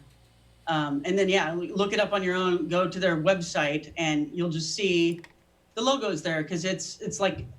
Wow, okay. Do you see the pizza with the eye in it? Are you there yet, or? Yeah, we just clicked onto it. So we've got the Vitruvian Man with a pizza with an eye in the middle that's replacing. Okay, that's sorry to interrupt, but those are the grapes. That's just one version of it. Right. Because that's the vineyard, and then there's also a pizza company associated with this, and it's the same logo except it's a piece of pizza. Wow. I'll send that to you right now. Should we fade and then look? Oh, which way are you gonna send it? Are you gonna? I'm gonna send it through Twitter. Okay. Does that work? Yeah, that's fine. All right. Just because that looks just like, I mean, that picture, and I'm sure that they probably chose that logo some time ago, but it's exactly the same kind of artwork that, all the Pizzagate researchers have been finding on the Instagram accounts of the Comet Pizza people and passing around as evidence of what they're into. And really, there it is covering his crotch, kind of like the pumpkin. Yeah. So I just sent it to you, Sean and Jim. All right. So again, it's not like I'm saying Maynard, cuts people up, but it's the same continuity of symbolism there. It's nuts. I mean, it's just nuts, because it symbolizes not only the taboo of pedophilia, ritual abuse, but it also symbolizes the castration too. Yep. Yes. Yeah, and it's like, okay, and why is the eye there? It's like what does it mean? Because obviously there's this parallel being drawn in the Egyptian myths with the, Osiris's missing penis and the missing pupil of the eye, and Horus having his eye put out by Seth, which Crowley said the eye is his anus, and that basically his anus got ripped, when he got raped by Set, and that's what that means. That was Crowley's interpretation? Yes, and what was I going to say about that? There's another Egyptian myth about Horus and Set, where they're both brothers, and Isis is their mommy and taking care of them, which makes perfect sense that it could actually be part of the same story. Like, he could be Osiris's son and also Set's brother, and even his own father's brother, if they all have the same mother, which is Isis. And then they grow up, and then they marry her, which is exactly what so many goddess figures of the ancient world seem to do. Right. That's a regular thing. So the story, this alternate story of Horus and Set, is that so weird. Okay, Set was raping Horus, and the thing was, like, if you put your semen into him, then that disqualifies him to be the king, to be the pharaoh, or what, to be the leader. Yeah, he can't take the leadership position because he's been contaminated. Yeah, it's something like that. And then, I can't remember every detail of the story, but I did put every detail of the story in, I think, this article, and I'm really quoting from another article that I had already written, so you could follow the links there and read the original article where I have even more details and context for this. But so what ends up happening is so weird. There's some kind of magic done so that the semen, the contaminated semen that's inside Horus, ends up traveling up his spine and then popping out of his head in the form of kind of this flower that comes out, and it's like a flower of light, which is what we've talked about before on this show.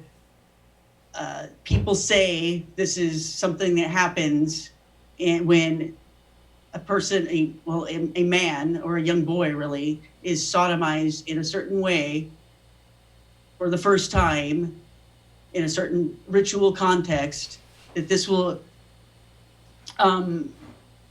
dislodge the Kundalini energy that they have at the bottom of their spine. Right. And okay, the Kundalini is always represented as this coiled up serpent, and then when you activate it, it uncoils and it goes right up the spine and up to your crown chakra, which is, okay, you got the same thing represented there with the Thoth Tarot deck designed by Crowley. So yeah, you see the light burst coming out of the head there. I think that's what that represents. Absolutely, yeah. And I've mentioned before on this show how there's even a Kenneth Anger movie where they show this called Fireworks. There's a snake on the sword too, right? It's not very big from where I'm sitting, but is there a snake in the middle of the sword too, or not? On the handle? Yeah, on the handle, it's coiled around it, about the hilt, yeah. So here's a thing I really wanted to point out to the audience here. This is, I think, why you have the boy love spiral. Why is it a spiral? Sometimes it's a triangle spiral. Sometimes it's just a spiral. And I'm not saying every spiral you see is a symbol of pedophilia, but when you see it in the right context, that is what it means. It's because of, this is the Kundalini. And if, one of the things I get into in this article is that band Coil that we've talked about before, because they have the cover of Love's Secret Domain, which is the music video we were talking about with them before, where they're dancing, they have Thai boys dancing at a brothel in their music video. So the cover of the single for Love's Secret Domain shows this. It's in the article too, if you want to see it. I think it's towards the bottom. Yeah. It shows the wooden planks, just like on this Halloween card. And then I need to look at it myself so I can narrate a little bit better here. And we're almost to it. I'm sure we'll pop right to it. What you might do, you go ahead and scroll through these, So there's the dollies, all the little dismembered dollies, and then when you get down to the bottom, finally, there it is. That's the love secret domain. That's just a horrible picture. Yeah. So there's several. These things are always multi-layered. There's several things that this coil cover is representing. One of them is actually a thing that happened. I won't get into it now, but it had to do with a little boy. This was a cult that was operating in California in the 70s. It's a cult that they themselves kind of were a part of, but they joined it, after this incident had occurred, and many years later. So it was kind of like a reformed or slightly different version of this cult. But the people that are in coil or were in coil, they're directly part of this California cult. I'm trying to think of the name of it. I have it in one of my articles. Anyway, so a little boy had been locked in a crate and put outside for, I think, like 2.5 months. He had to live in this crate because he was being punished for burning down the barn at this, the compound where this cult was living in California, in the desert. Crazy. So they make this kid, to punish him, be out there in the desert by himself, and it's believed that they were dosing him with LSD, which would be why the reference is being made there. LSD, love secret domain. Right. They dosed the kid with LSD and left him out there to burn in this crate for 2.5 days. They got busted for it, and it was like a big news story in California at the time. But then the people that were in the cult, they thought that was justified. Like, that kid deserved that because they were using the barn as their temple. So it's like, he burned down our temple. So it's okay what we did to him. In the story, does the kid live, Tracy? Yeah, he lived, and I don't know can we go back to that though? Oh, I was just beginning to talk about that image. Yeah, we just popped it right back up there. It should be there for you now. So no, this is really deep. The little skeleton is there. LSD. It looks to me like the cup of the hand with the finger guns at the top. Yeah, that hand is weird. But looks like the Grail to me. I mean, I'm not just imagining that, right? That it's a cup. The whole shape looks like a cup. It's a penis. Yeah. It looks like the end has been cut off. A bloody penis. And it's bleeding. But it's also shooting a load into the air. And then there's an eye looking through the wood, a hole in the wood, just like the other stuff we were talking about, just like the Zodiac card, just like Duchamp, his installation. There's the skeleton, just like on the Zodiac's card. Yeah. The hand symbol it's all in the article. You guys can read all about it. It's called the Manopantia, and it's a blessing sign, like you're blessing someone. But if you turn it this way, then it's malediction, like you're cursing. Okay.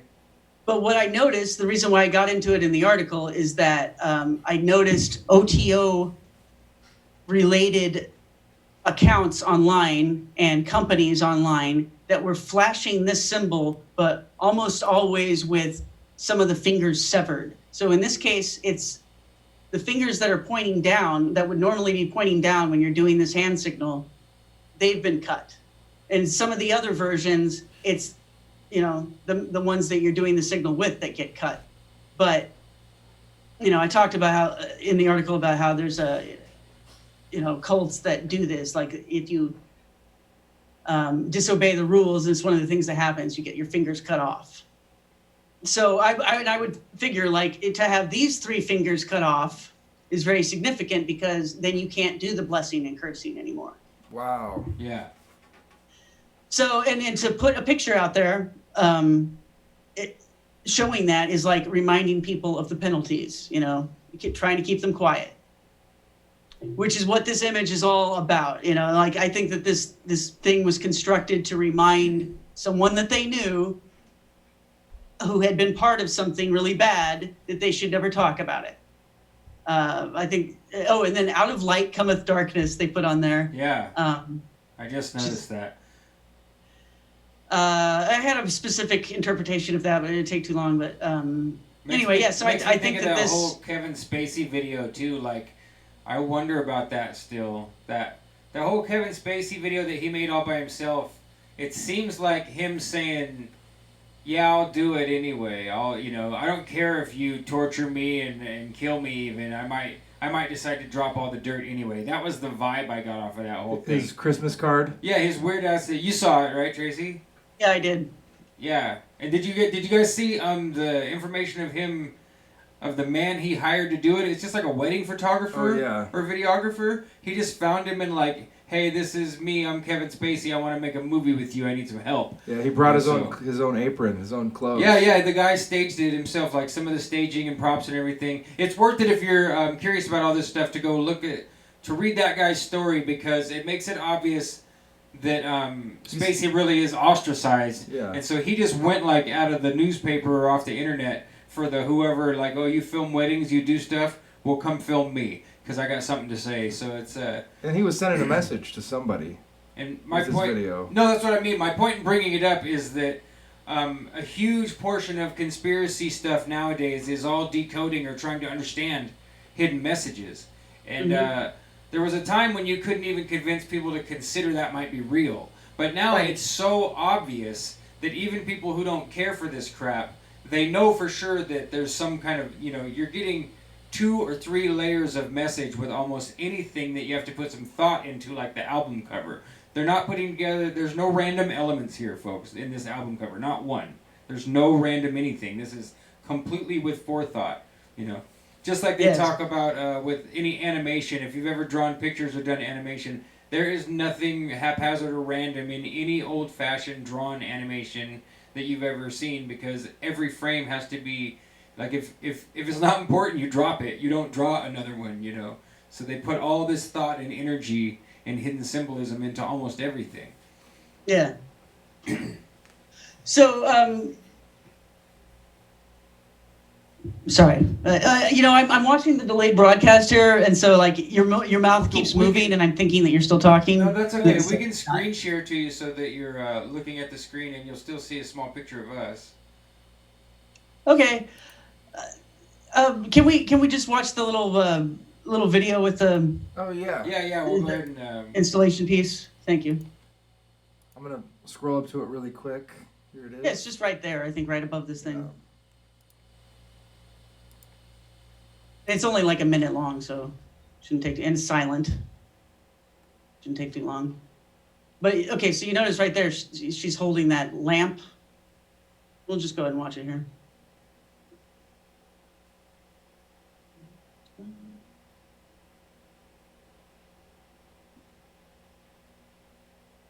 It's like an epic diorama. Yeah. And this is sculpture, right? I mean, we're looking at 3-dimensional sculpture. Yeah, an installation.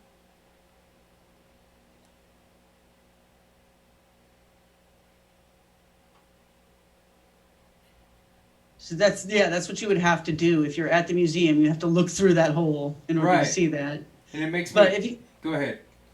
It was a 20 if you want to see what the whole life-size diorama looks like, you just, Jim, if you go up a little bit, I have there's like a cross-section diagram that someone drew, and then someone made their own little tiny diorama version. So here's the model of it. Masonic checkerboard, of course, and exactly.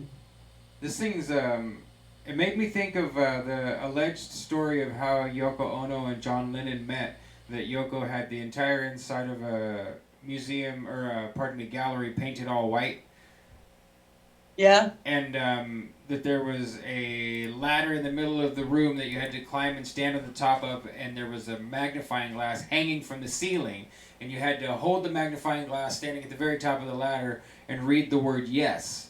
But it's a similar level of commitment, and it's almost like a turbo initiation process, If you're going to walk and put your face 2 inches from the art to see something, then you're taking a big risk. What if you're a klutz, What if you bump it? And if you go to the top of a ladder, you might fall off. So there's an investment that comes with that kind of art, for the viewer. That like you have to opt in, or ignore it. You know, there's no middle ground. I heard a different story. I heard that there was an apple at the top of the ladder, and John Lennon walked up to the top of the ladder and grabbed the apple and took a bite. Oh, interesting. Totally blew Yoko's mind. Yeah, that's funny that the outcome was the same. Yeah. Because the outcome was that in the story that I'd heard or read, I don't remember, it was so long ago. I've been studying the Beatles since longer than I can remember, so I have no idea when I learned this. But yeah, the same reaction was that she immediately was starstruck, you know, Oh, like, yeah. ooh, he's confident, he's awesome. It's all fallen into folklore by now, probably. Yeah, we'll have to You know. follow up and see what the which is which, or is it both, you know? So would you like me to scroll up to the Black Dahlia? No. Let's take our word for it, folks, that it looks like that, or go and look yourself if that's what you'd like to do. But Yeah, check yeah, I out don't the know if we're article. going to put actual dead body parts on the screen. That's a good idea. Yeah, all that other stuff was definitely just a piece of an art installation. If we are ever going to put something graphic on the screen, we will warn you. So just know that, folks. So was this a life-size piece? The Yes. the Duchamp piece? Yeah, you would walk up to this door that's the size of a real door and look through this hole like you're a peeping Tom, and you find a Yeah. dead body in there, except she's holding this lamp. So what I would like you to show is the hand of glory, and you'll have to go up to the top of the article to show that. And you might have to, the Dahlia body parts might be in the way, so you might want to fade my face for a minute. And then he switched go it up over, and get, so. sorry. No, you're okay. I was just reassuring you that he definitely switched it over, so we're not gonna zoom past death on the screen. So, and there, Okay. Is it the hand, the alchemical hand? yeah, Is here that we what you're go. talking about, Tracy? Yeah, I just want to put a couple of things about that hand. So there we go. There we go. We're almost there. I can That's shrink it it. just a little bit if you want. Yeah, please do.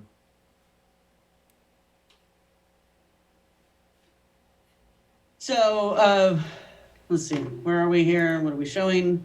Let me know when you're there. You called this something, and I'd never heard that title. This is a hand with a fish. I'm not sure if that's it's not the hand with the two fingers. I don't know if you can. Oh, Can you true. Is this the hand of True. glory? This is the hand of. You know, I need to make a distinction in the article, which I think I told you guys. I stayed up all night writing, so by the time I wrote that part, I might have been fading into oblivion there. But yeah, the hand of glory is a little bit different than the Manopantia.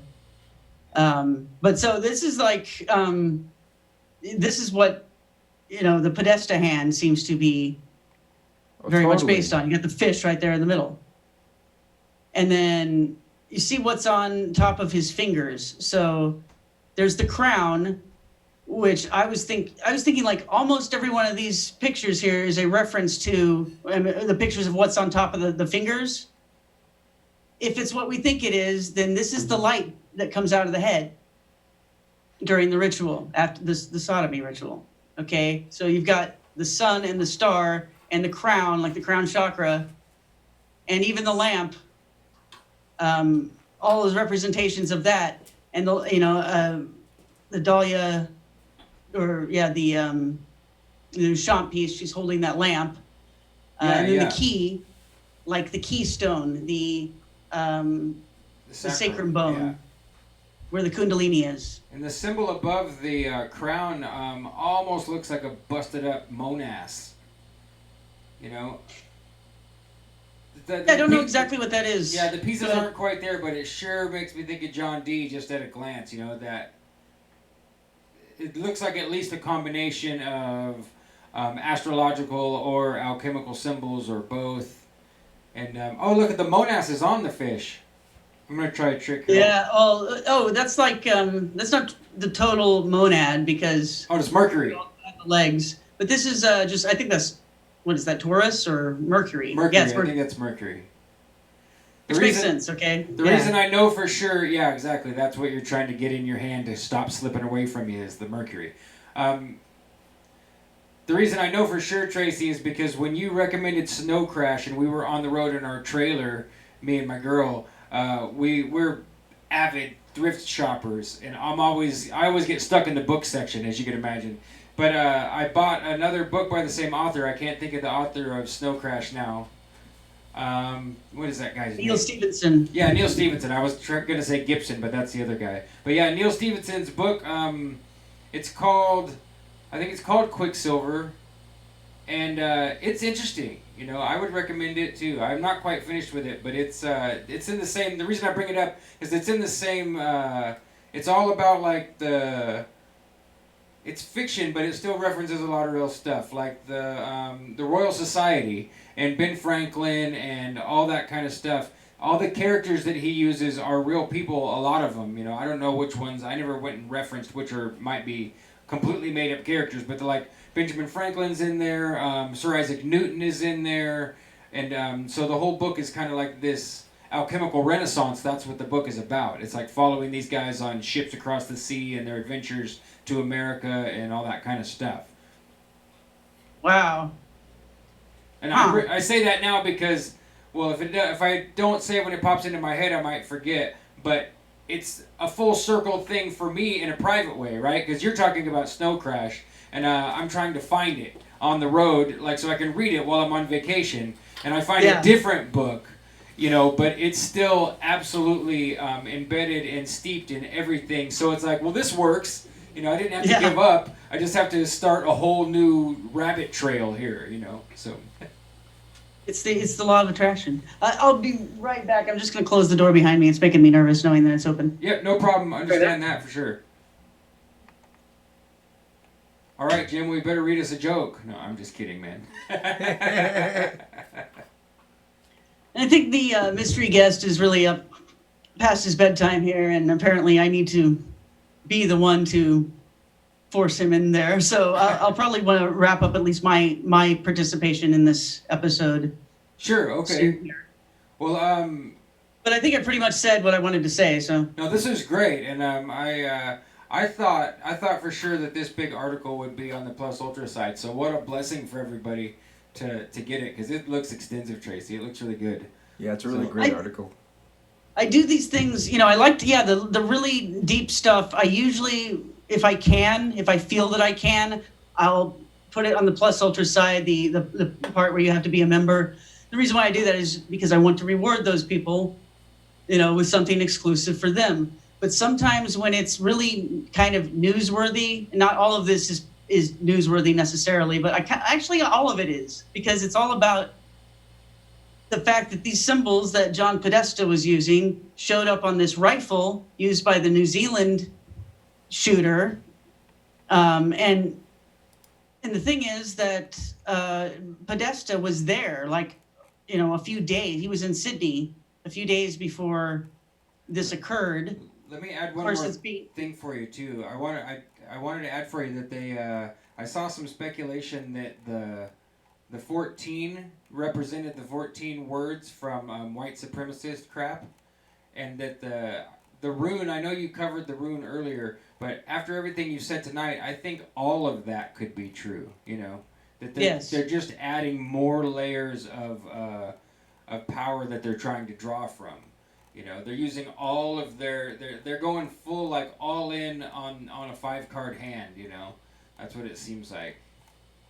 Well, yeah, and, you know, I mean, gosh, you know, that's another show, but, like, yeah, what is with all of the cults that are involved with white supremacy from the beginning, and how similar they are to the cults that are involved with the totally opposite point of view, you know, and how a lot of times it's the same members. And obviously, I wouldn't think John Podesta as a white supremacist, or that he would be interested in that at all. But, you know, that what he is a globalist and interested definitely in the gun control agenda.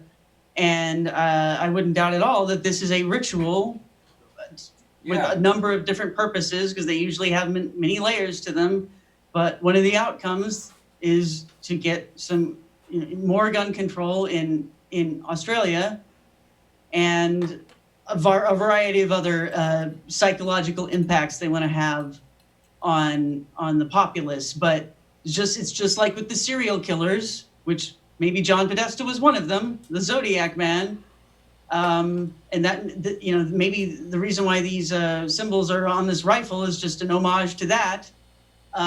With the serial killers and with these mass killings where people shoot indiscriminately or Right. seemingly indiscriminately, it's all a big ritual meant to traumatize you and have a particular effect. And So don't forget, folks, that John Podesta is one of the most prominent politician types that we know that keeps hinting at and coming out strong with the alien stuff. You know, which to me is really weird because he's such a high up, big time name, and it's never like, I wonder what. Maybe there is other stuff. He's like, wait till it's revealed. You don't even know what we know. Like he makes these really ominous hints that big news is gonna come out. You know, it's not subtle. Yeah, same with Hillary, actually. She's been pretty We involved. deserve to know the answers. So if you got a bail, Tracy, we understand. I kind of do here, yeah. No, you're all good. You're all good, All folks. We're gonna stick around here. Me and Jim will carry on. Tracy, thanks so much for coming, of course, and we'll talk to you a little bit later on, or tomorrow for sure, and we'll just follow All right. up. And if he goes down easily and is snoozing before the end of the show here, then what I'll do is I'll watch it and I'll talk with some of the people in the chat. Certain, yeah. That'd be for sure. great. Thank you. We'll be here for at least another 30 minutes. Cool. All right. Talk to you Good later. night, Tracy. Okay, bye, Tracy. Yeah. Okay, bye. Okay, bye. Everybody whisper, okay, bye. Okay, bye. Okay, bye. Good night, secret guest. You need to switch it off to something else, or yeah, there we go. We go to, Oh wow, let's put that on. I want everyone to see that. Finally, victory! Who's over here? Who's over there? Over here? Wouldn't that be horrible if there was one of me on each side of you? It sucks. It was. I mean, it's Scary. bad enough just on the screen, but could you imagine in real life, if over there to your right there was another one, another SB? Here's another one. You can face yourself there. I can never face myself. That's not true. Well, like everyone, take a deep breath. Hey. Hey, sorry to say okay hi again, but We don't mind. the mystery guest wanted to say okay bye too. Can you say Okay. okay bye? Okay, bye. And you gotta bye. wave. Okay, bye. Good night. Have a good I night. said okay bye to you. All right. Okay, bye. Okay, bye. Good night. Sweet dreams. Bye. Thank you. Yep. Good Yeah. night, you guys. Thank you. Look at his eyes scanning. That's enough of that. More internet tomorrow. All right, so let's did you see anything super pertinent in the chat? I really did kind of want to I want to take advantage to thank you guys for all of your awesome support. I really can't emphasize it enough how absolutely overwhelmed with goodness I feel, and I know that Jim feels the same way, and I know that Tracy feels the same way because we all talk about it. That we're whatever we've all got as a group here is something good. We don't have any, from what I can tell, no snarky picking sides, no disagreement, no disrespect, and I can't thank you enough. That's awesome, and we look forward to continuing this on and getting whatever we can get out of it to make whatever this is continue and become better, you know. And with your help isn't just implied but absolutely stated that, like, it's with your help we made it this far, and it's with your help and input that we're going to thrive the most, so that when we're scratching our heads we're not sure, or hey, we're not 100% positive. It's all the stuff that you guys throw up in the Discord, throw up on the Twitter. Eventually it'll be the comments and the input that we're giving each other directly on Tracy's site. You know, this is something else. I'm almost at a loss for words, you know, like, it's so, how do you say it? It's so disheartening to find all this shit in the world and trying your ass off. So here's the nature of where I see real conspiracy searching type people and esotericists and occultists. There's an isolation to the gnosis. It's so horrible to, because what most of us do is we go try to prove it wrong. Like, well, that's terrible. I don't want to know that. That can't be real. And so Yeah, you first. go trying to bring yourself some reassurance, like, well, I can do some reading real quick, and I'll find something that I can cling to that proves that wrong, and say, nope, I'm sticking with this over here. And so you get lost. For months or for years, some of us, for decades, some of us, right? Like trying to verify anything, and what you do verify is it's bad. A lot of it's really bad. Oh yeah, I feel like it's easy to go through the stages of grief.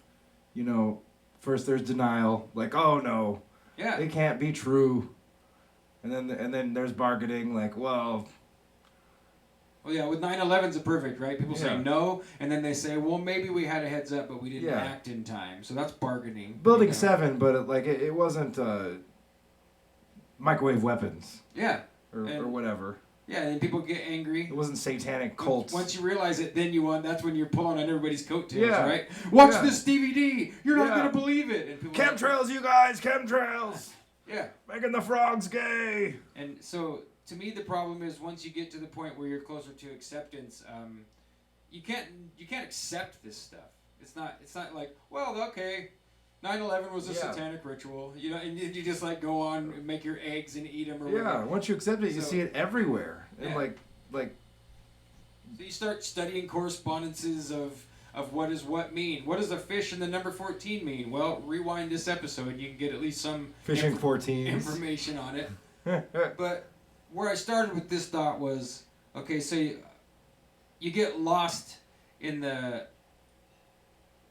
disenchanted. You get disenchanted from finding out really bad stuff that you can't do a good job of disproving. So you have to accept it to some degree. You don't have the bottom line, but you know that what you found is bad and there's nothing really to resolve it.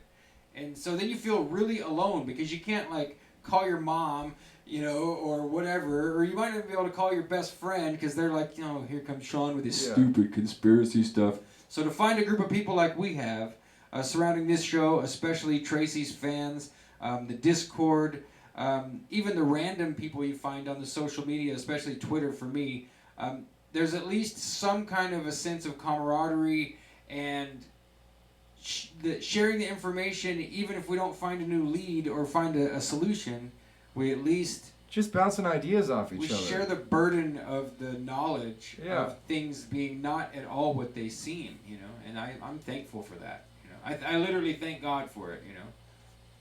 I agree.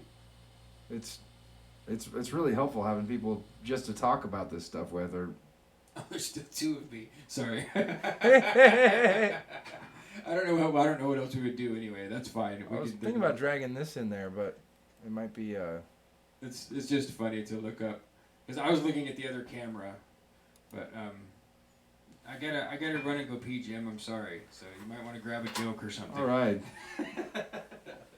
The old tradition. If you were around at the beginning, you'd understand this, folks. Go watch episode 4 or 5. So what do you guys think in the chat? I'm gonna have to drag some chats forward here.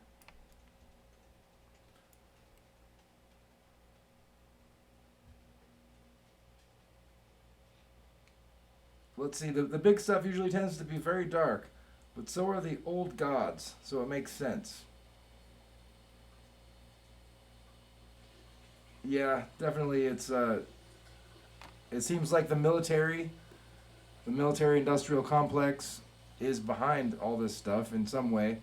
It's like something that's been planned for a long time.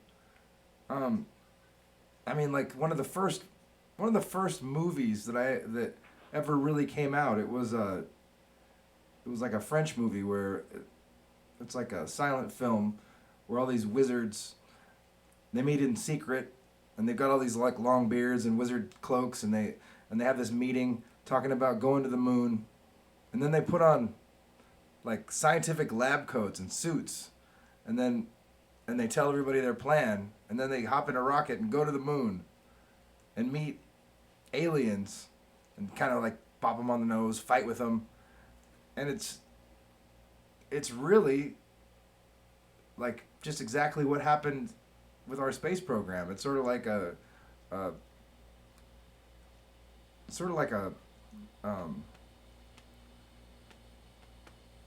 plot. It's a It's foreshadowing for sure. It's like all this space stuff. It's been planned for a long time, and aliens meeting aliens. Probably as long ago as the globe Earth started appearing and becoming pushed. There were there were plans for an outside alien situation, I think. Well, I almost brought that up during the rest of it.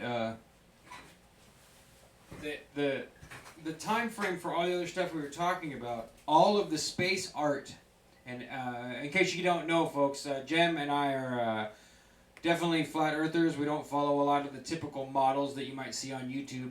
But I spent a long time trying to analyze what I thought of the whole space thing, NASA versus the shape of the Earth and all that. And so it was popping into my head, okay, so you've got surrealism, Dada, and then you've got the resurgence of alchemy and occultism, mainly coming out of France, you know, like a French occult revolution, kind of parallel to Dadist surrealist art.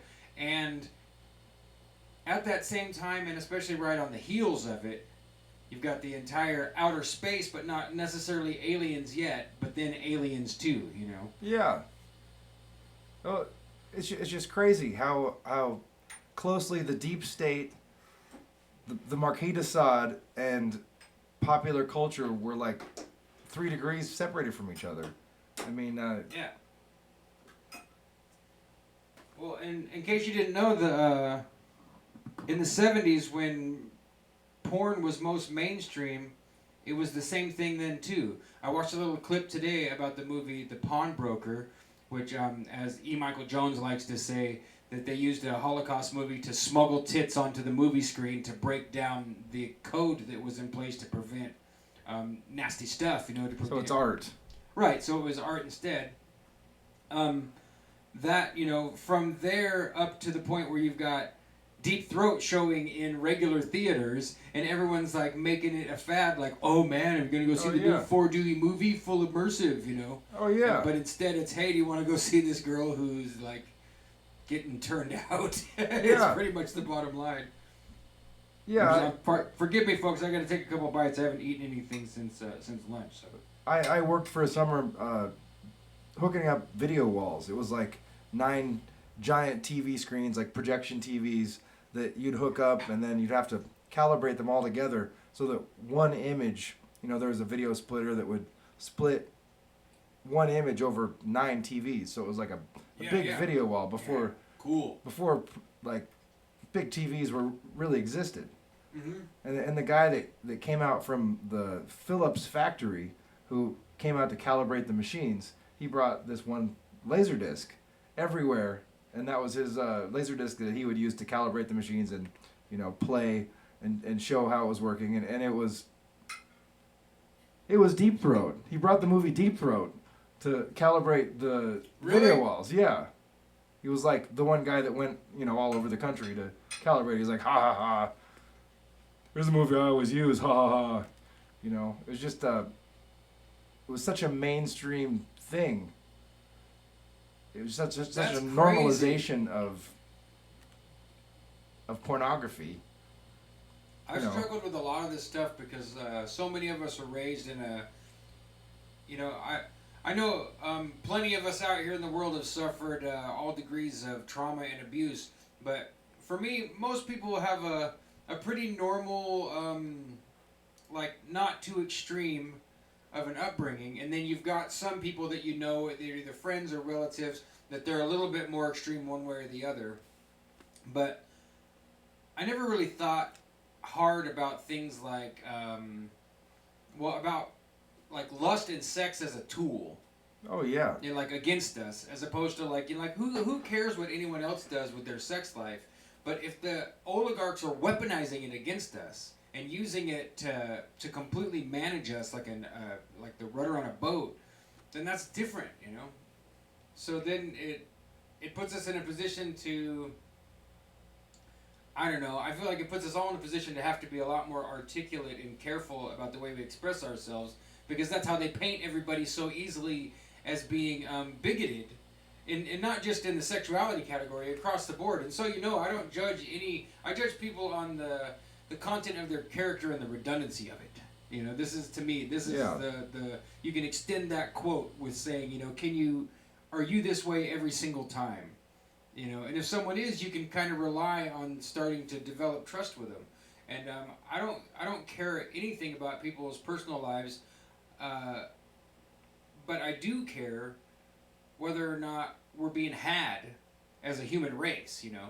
Oh yeah. You know, and they've got us completely boxed and wool pulled over our eyes with sex, with race, with diet, with history. And the list doesn't end. Like, every single thing that's worth talking about, you start digging into it and trying to just learn about it.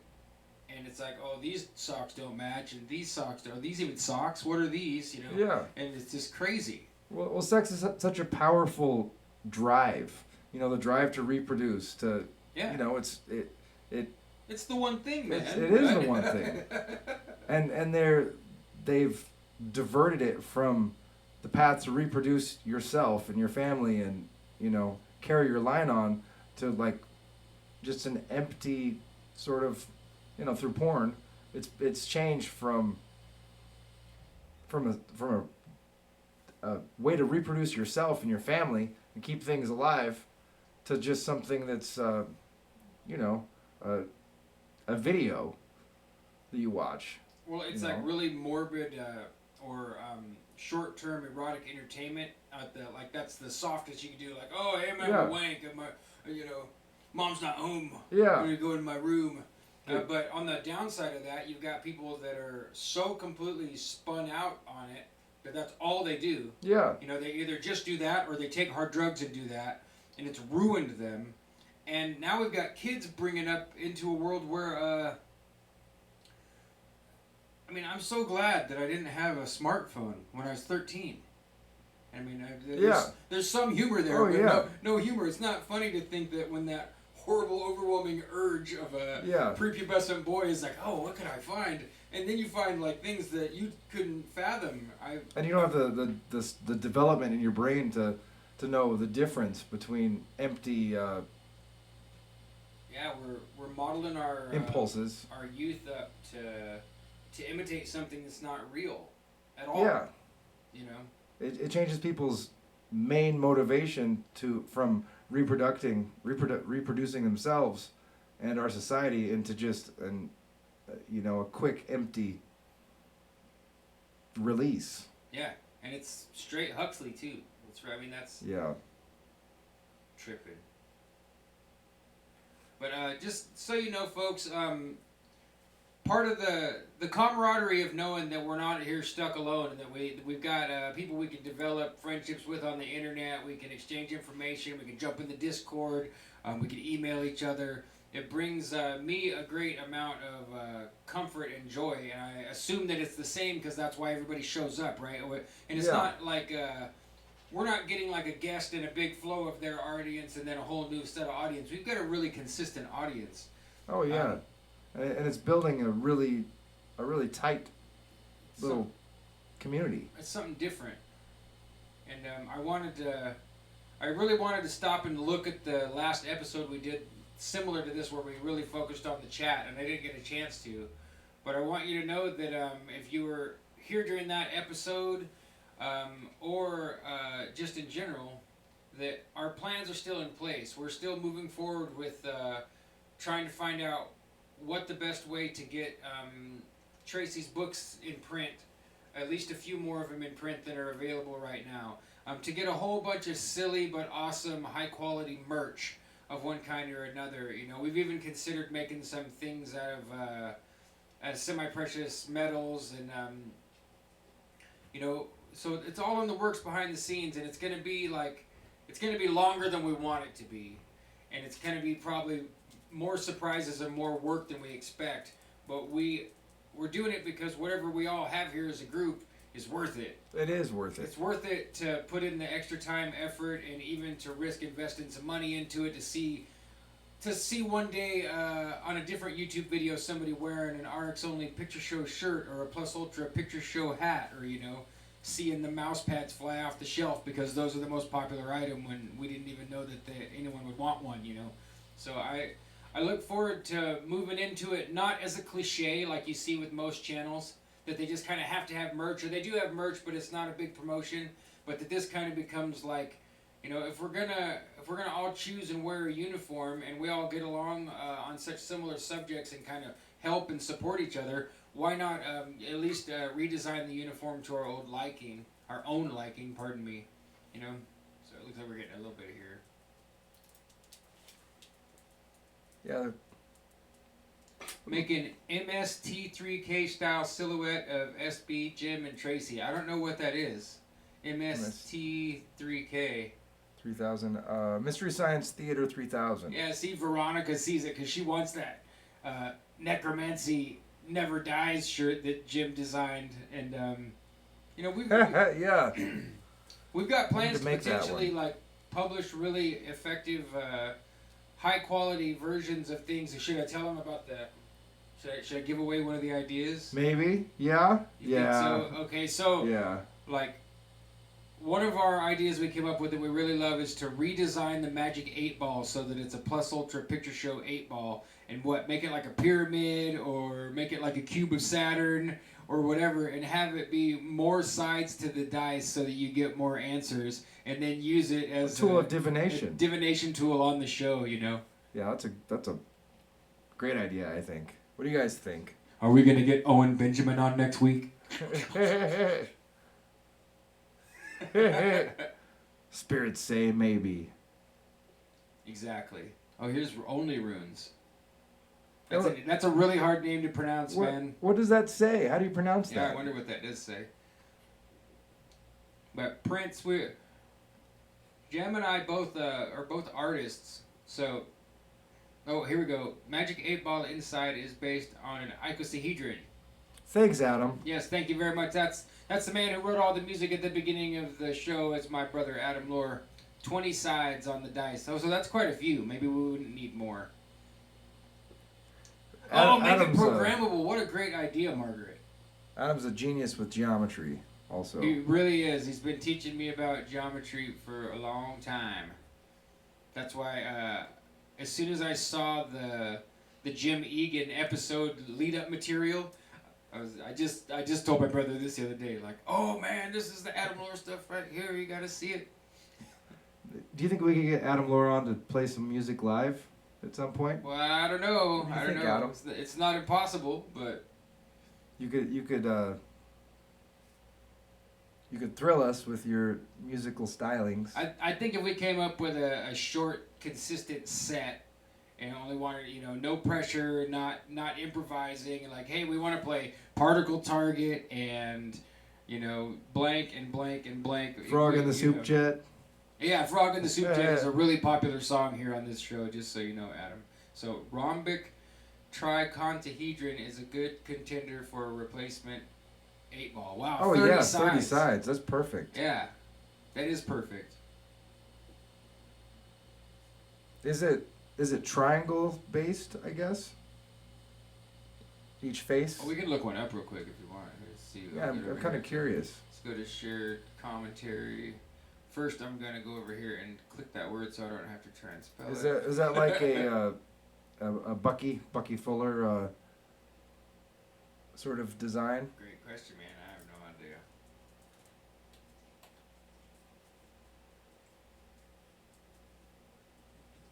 Tricontahedron. Tricontahedron. All right. So The physade. Oh, it's variable sides. it makes me. It's like diamonds. I'm sure there's more than one kind, probably. Or they're just diamonds.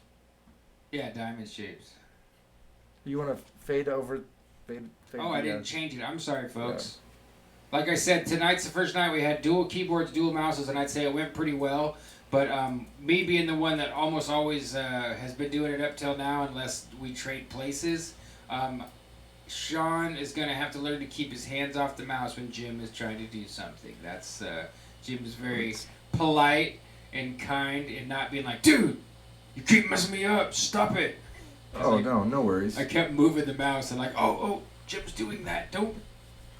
Don't adjust. So yeah, I mean, Adam, just so you know, I would love if you wanted to do a whole 3 hours just on geometry and not necessarily have to go too deep, too off the deep end with occult stuff, because I mean it's all tied in there: the sacred geometry, the alchemy, hermeticism, etc., etc. But if you wanted to make a plan someday to come back and just like totally deep dive into lore theory and geometry, I am absolutely down with that. And play a little tiny bit of music. Yeah, it looks like you're getting buttered up on the music front. So I was looking back in the chat here. The faces are rhombuses like a diamond. Yeah, like a diamond. So they're all the same exact size and shape. It's just they look a little bit different in the picture because I guess the angles. Oh, it's Chester. A Chester. I'm gonna show you guys something else. There's a guy named Frank Chester who's a sculptor, and he's also kind of a polymath guy, like he's interested in the similar stuff that we are. And he came up with this. He thinks this is a brand new shape that was never around until he pulled it out of the ether. It's called the Chestahedron. Oh yeah. And if you've never looked up Frank Chester and the work that he's done surrounding this shape and other work he's done, and like how it relates to the heart, what it looks like when you spin it around in a circle attached to the end of a shaft. Like there's really, and he's made it into bells. That there's the Chestahedron is an interesting. Doesn't it have the largest amount of space inside of it? Is that the? I think so. Yeah. The claim to fame of the. Oh, and Chestahedron? it's also the symbol for Ethereum. The blockchain currency Ethereum is a Chestahedron. That's what that is.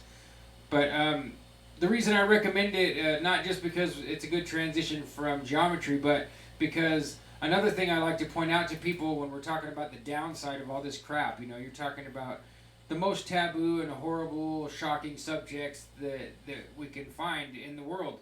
And a lot of the time, you get stuck in that. You know, people get stuck in a really dark, bad, negative place, and so then you try and get away from it, then you're still kind of stuck.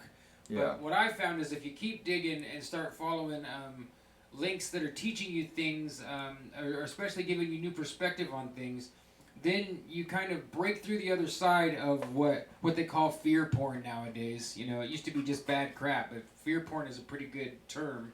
You can bust past the fear porn, you start learning about, like today in the Discord, I was super excited because 2 or 3 people, I've made a gardening thread, and 2 or 3 people are jumping in there talking about what they're doing, and we already started sharing pictures, and it's like, yeah, cool, you know. And spring is sprung. Yeah, so we got starts ready to grow and get in the ground in a few weeks. We kind of had a late winter, so that's one area that I busted through into gardening, diet, and studying medical science versus the other things that people will tell you, especially herbalists and natural doctors. But that's how I found Frank Chester, is probably because of the structured water stuff. Structured water research is amazing.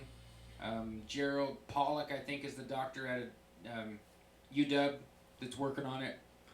You know what? I just had a crazy idea. What if we started a swap thread in the Discord? That's a great idea. I've got this. Somebody want to trade it for something, and yeah, you swap. say I've got this, and you mail them to each other and swap. Yeah, swaps and the. I would love to swap some stuff. Swap and want ads, free want ads, and swap, sell, trade. Because I've got lots of cool stuff that I don't necessarily need to have, but I don't want to get rid of. But I would trade for something that somebody else has that is interesting or cool. And plus it's just fun to agree to both put stuff in a box and then mail it off. Take a little video of yourself opening it up, right? Oh yeah, that would be cool. My gift from a cult fan is here. I hope he got his. We could do mystery swaps and open them on the show. I'd be totally interested in a mystery swap unboxing. Somebody will mail us a Dybbuk box. I'm not opening crap. Oh. I'd open a Dybbuk box if there's lasagna in there. A dinner Dybbuk box. Dybbuk dinner. Seal it with some candle wax and some feta cheese. So what do we need to do, guys? Well, okay, so let's read that too because it's on the gardening tip. Veronica's Secret says, I started my gardening vid series this week. There, I said it. Now I have to finish something, assuming anyone would watch. Yeah, we know that feeling. Yeah. The real reason that you see Picture Show the way it is because I kind of weaseled my way into a great big flat earth debate. Jim volunteered his space so we could have a place to set up and do a good job to be on the show. And after that, we just felt like the next week we still wanted something. Yeah. And so instead of making a bunch of planning and taking a lot of time, like just push the button. Let's just go. Push the button and then we'll be live on the internet. Then we'll be doing something. And here we are still doing it. It's like jumping off the cliff into the water and then thinking about taking a deep breath and holding it on your way down. Yeah, that's... It's like, jump! You hit the water. Yep. Splash. It feels good. So Veronica, is it Veronica's Secret? Are your videos on YouTube? Yeah, we definitely want to see how the garden grows. It would be interesting to maybe start a Discord thread of people in the Discord that make their own YouTube videos. I would love to support everyone's videos in a place, you know. I mean, we have video drops, but it'd be pretty cool to have a you know, a user-made video drop. Right. I mean, we've got the one Sort of thing, thread. art we all made, but I think we can expand that. Yeah. You know, that's, I agree. Just so you guys know, if you are in the Discord, I intend to go through there and try and bust up the long string into some, you can make categories and drag things underneath them. And I started to look at good it, but idea. we are so eclectic as a group Yeah. that it's like, well, and I just gave up for a minute. But I'm not giving up permanently. Like, I can go put elements, and then we have air, earth, fire, water, and I think we need ether. Maybe it's not in there. You know, and other similar things. You know, we can put divination and put tarot, I Ching, runes, and anything else that, you know, that people might do. And so I'm going to do that. It's... And I appreciate it when people ask if they can, if you're missing something and you want it and you're over in the Discord with us, if you know, if it's reasonable and within our scope, which is almost everything, I'll always just pop it up there, you know. Because a lot of the time I'm not thinking of the same thing, you know. I've seen at least 5 or 6 great suggestions from random people in the Discord, and I just go make it as soon as I see it. Oh yeah. And me, Jem, and Tracy all have the ability to do any of that. We have full God mode powers. We're the only ones that have full control of the Discord. It is in my name, but that's if you see official Plus Ultra Picture Show over there, that's me. Almost always, you know, unless I handed my phone to Jim or something. So Yeah, I go by Jim Maiden, I think. that's a great question. Jacob Bacchus says, read entrails. Anyone do that? I'm curious too if there's anyone in our sphere of influence that's hanging out and chatting with us. If you don't want to confess it here in the YouTube, we understand, but we're curious and open-minded to talk about things. Yeah, that's something that I've always been curious about. Is it just how you interpret them, or personally, or are there sort of rules or parameters that you sort of follow, or is it something that looks like a bird? It's sort of a bird symbolism. I've always been curious. Yeah, I don't know. I know that if you look at like the way people do tea leaf reading and stuff, that it's pretty wide open, you know, to interpret symbolism there. So I've always assumed it's the same as that, but it makes me think of the Book of the Subgenius, which I'm going to have to get into that. I found some amazing Subgenius information today, but I'm not going to try and address it. You know, we're about done. But I remember way back when I first got the book in the late 90s or whatever, middle 90s, that was there's like a lot of jokes in the book. Oh yeah. Over there? I think it's upstairs. Okay, but there's a lot of jokes in the book about them, farmers finding their cows disemboweled and all the guts laid out, or the cow being dead and disemboweled but having no blood, or there's like and that used to be a pretty big thing.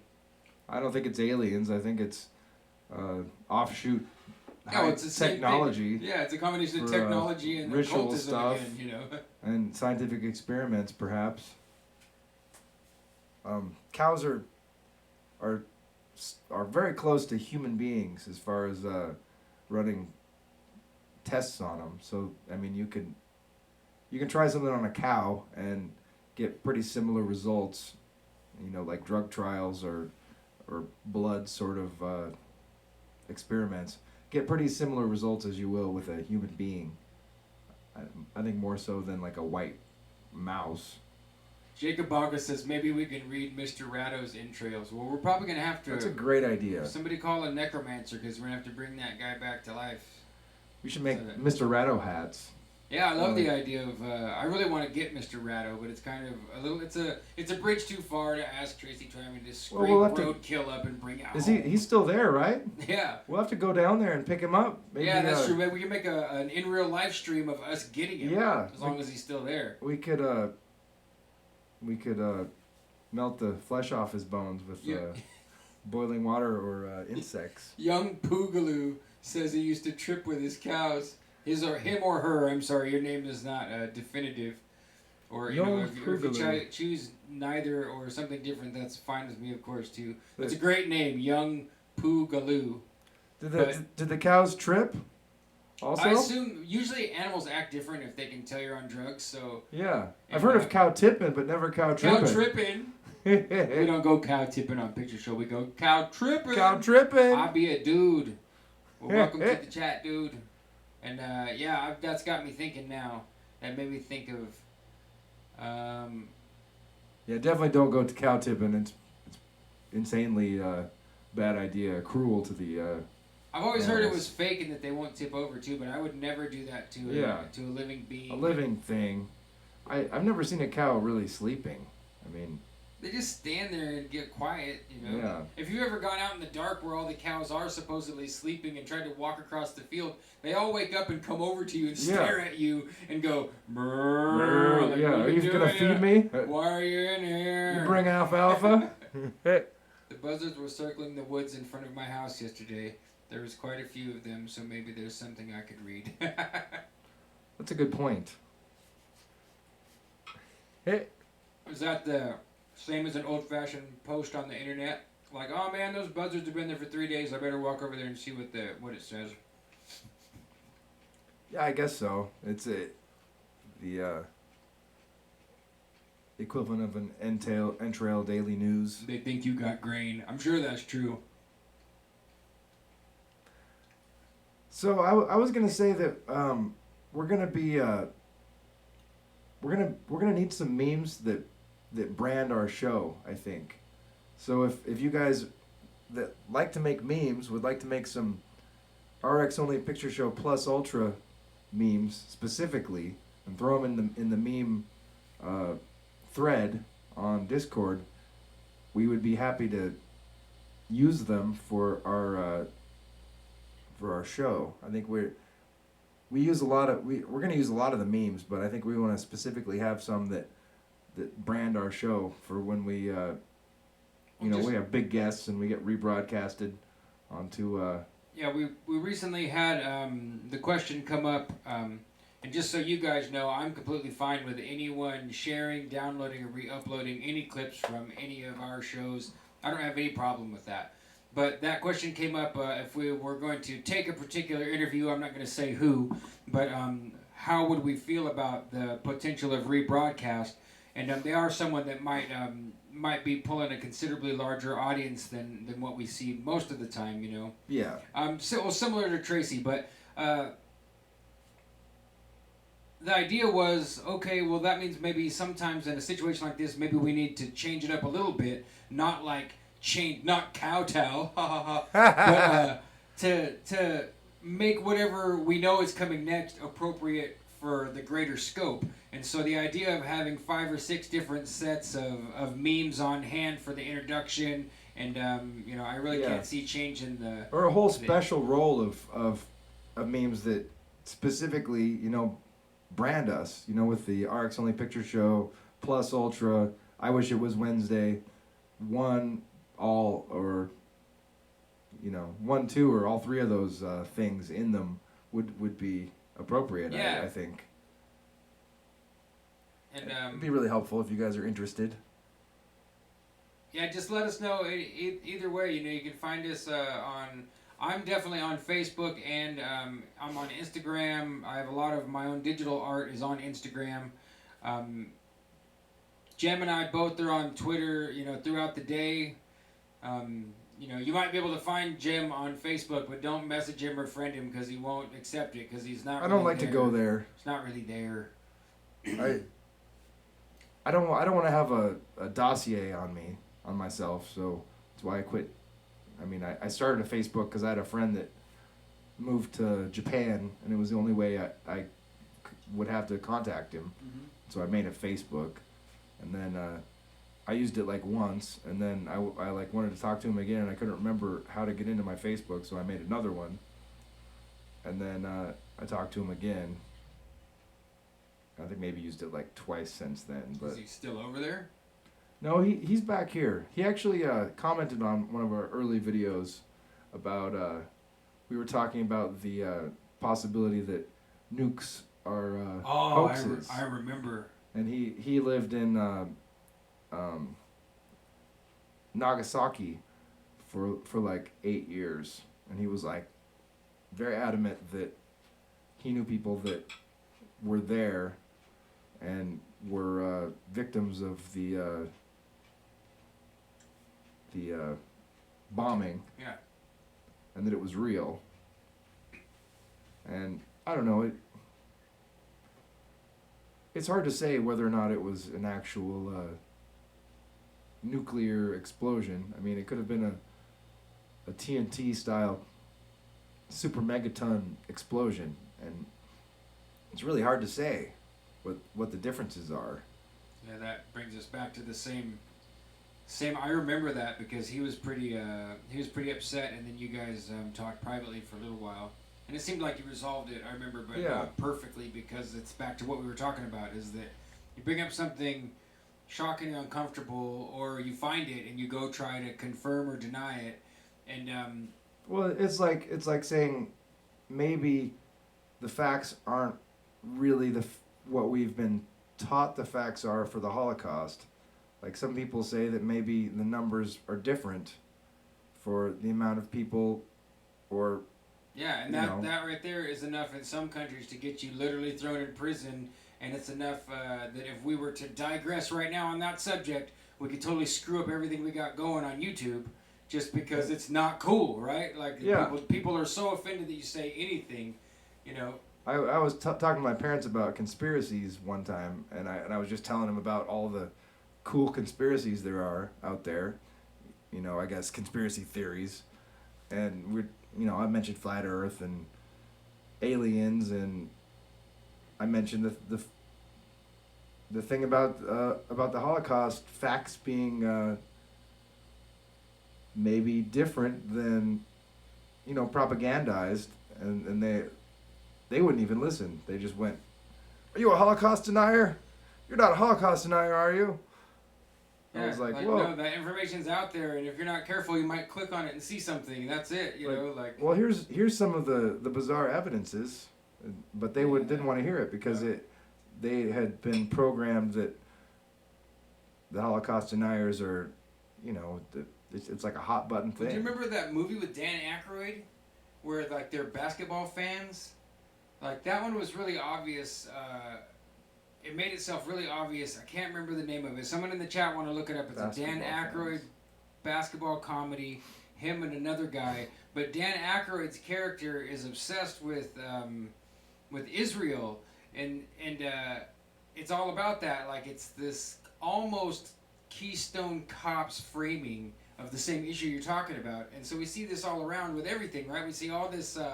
They're always leading us and padding the way for us, which directions they want us to go. And if we go a way that they don't want us to go, they've got that all padded up with like the worst possible imagination for that, This is the no-go zone, like people saying, people do the same thing with 9/11, and they kind of cling to the idea that,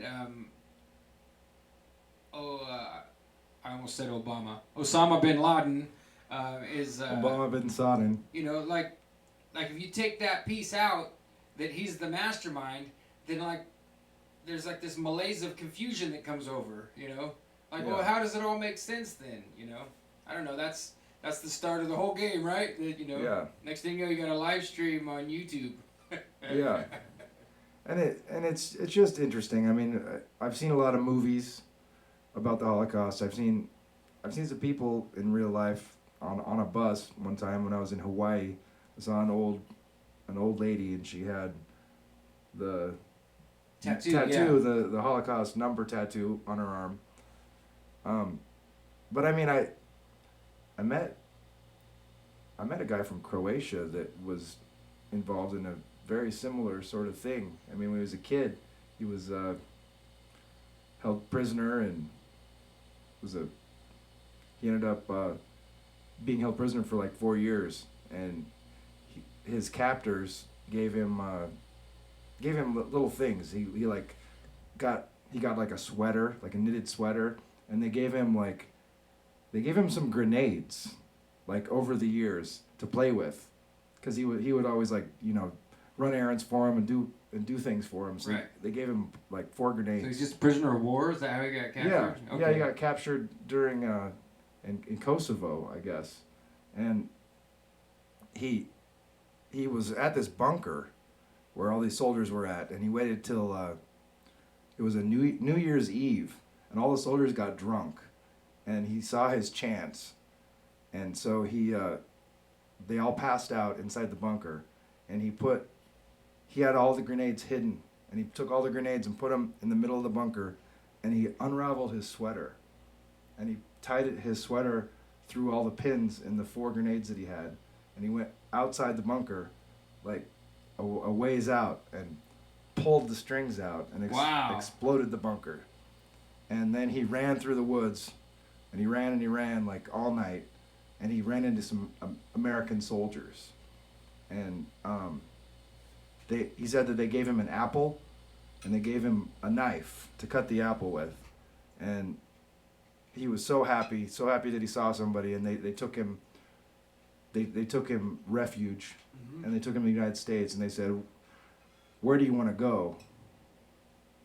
And he didn't know anything about the United States, but the knife that he had was it was from Oregon. The knife, I forget what kind of knife it was. Okay.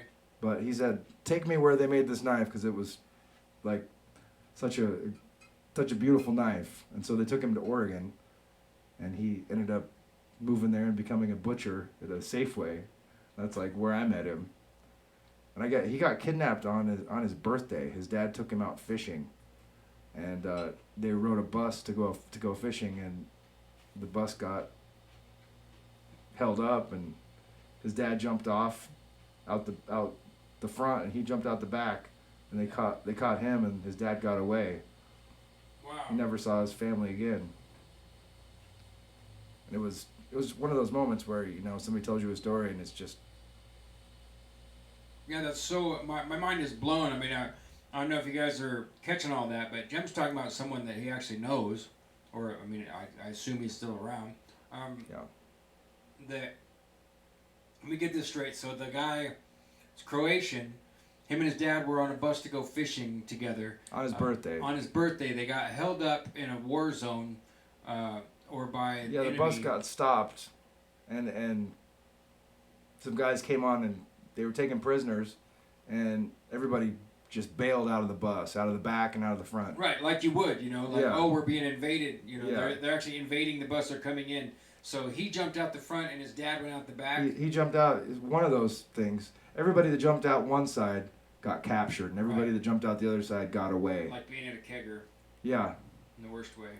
and he was held captive for like 4 years. And he blew them all up. Blew them all up. Yeah. He waited 4 years collecting grenades and used his sweater as a string Yeah. to pull the pins. and then ended up in Oregon because of a knife they gave him. That's amazing. Yeah, it was. You in touch with him or not?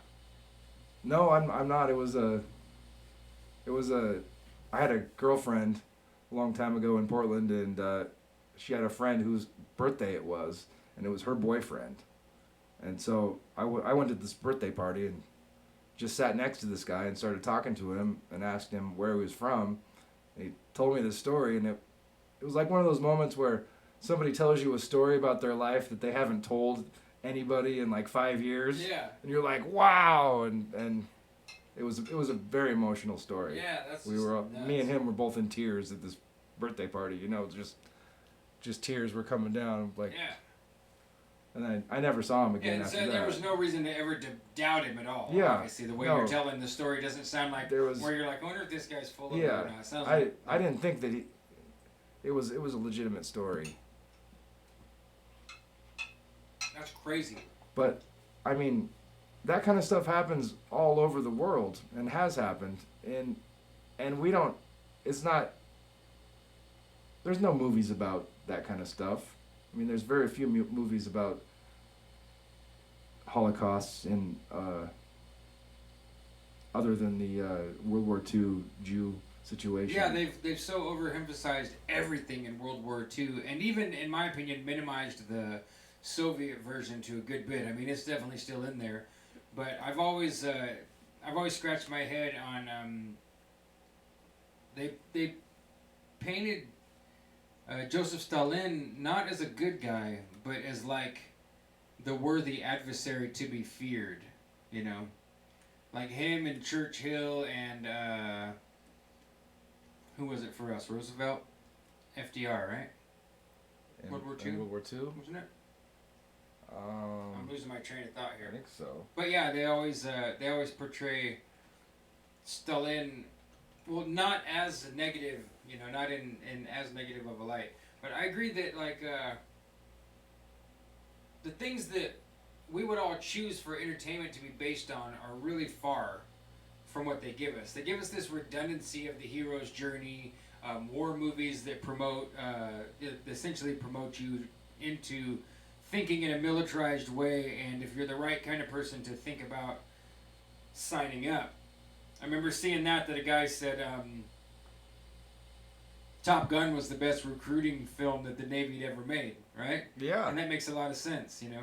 And I'm sure that the catastrophe of 9/11 and then the press that came out afterwards Oh yeah. signed up thousands and thousands of people. I know people did.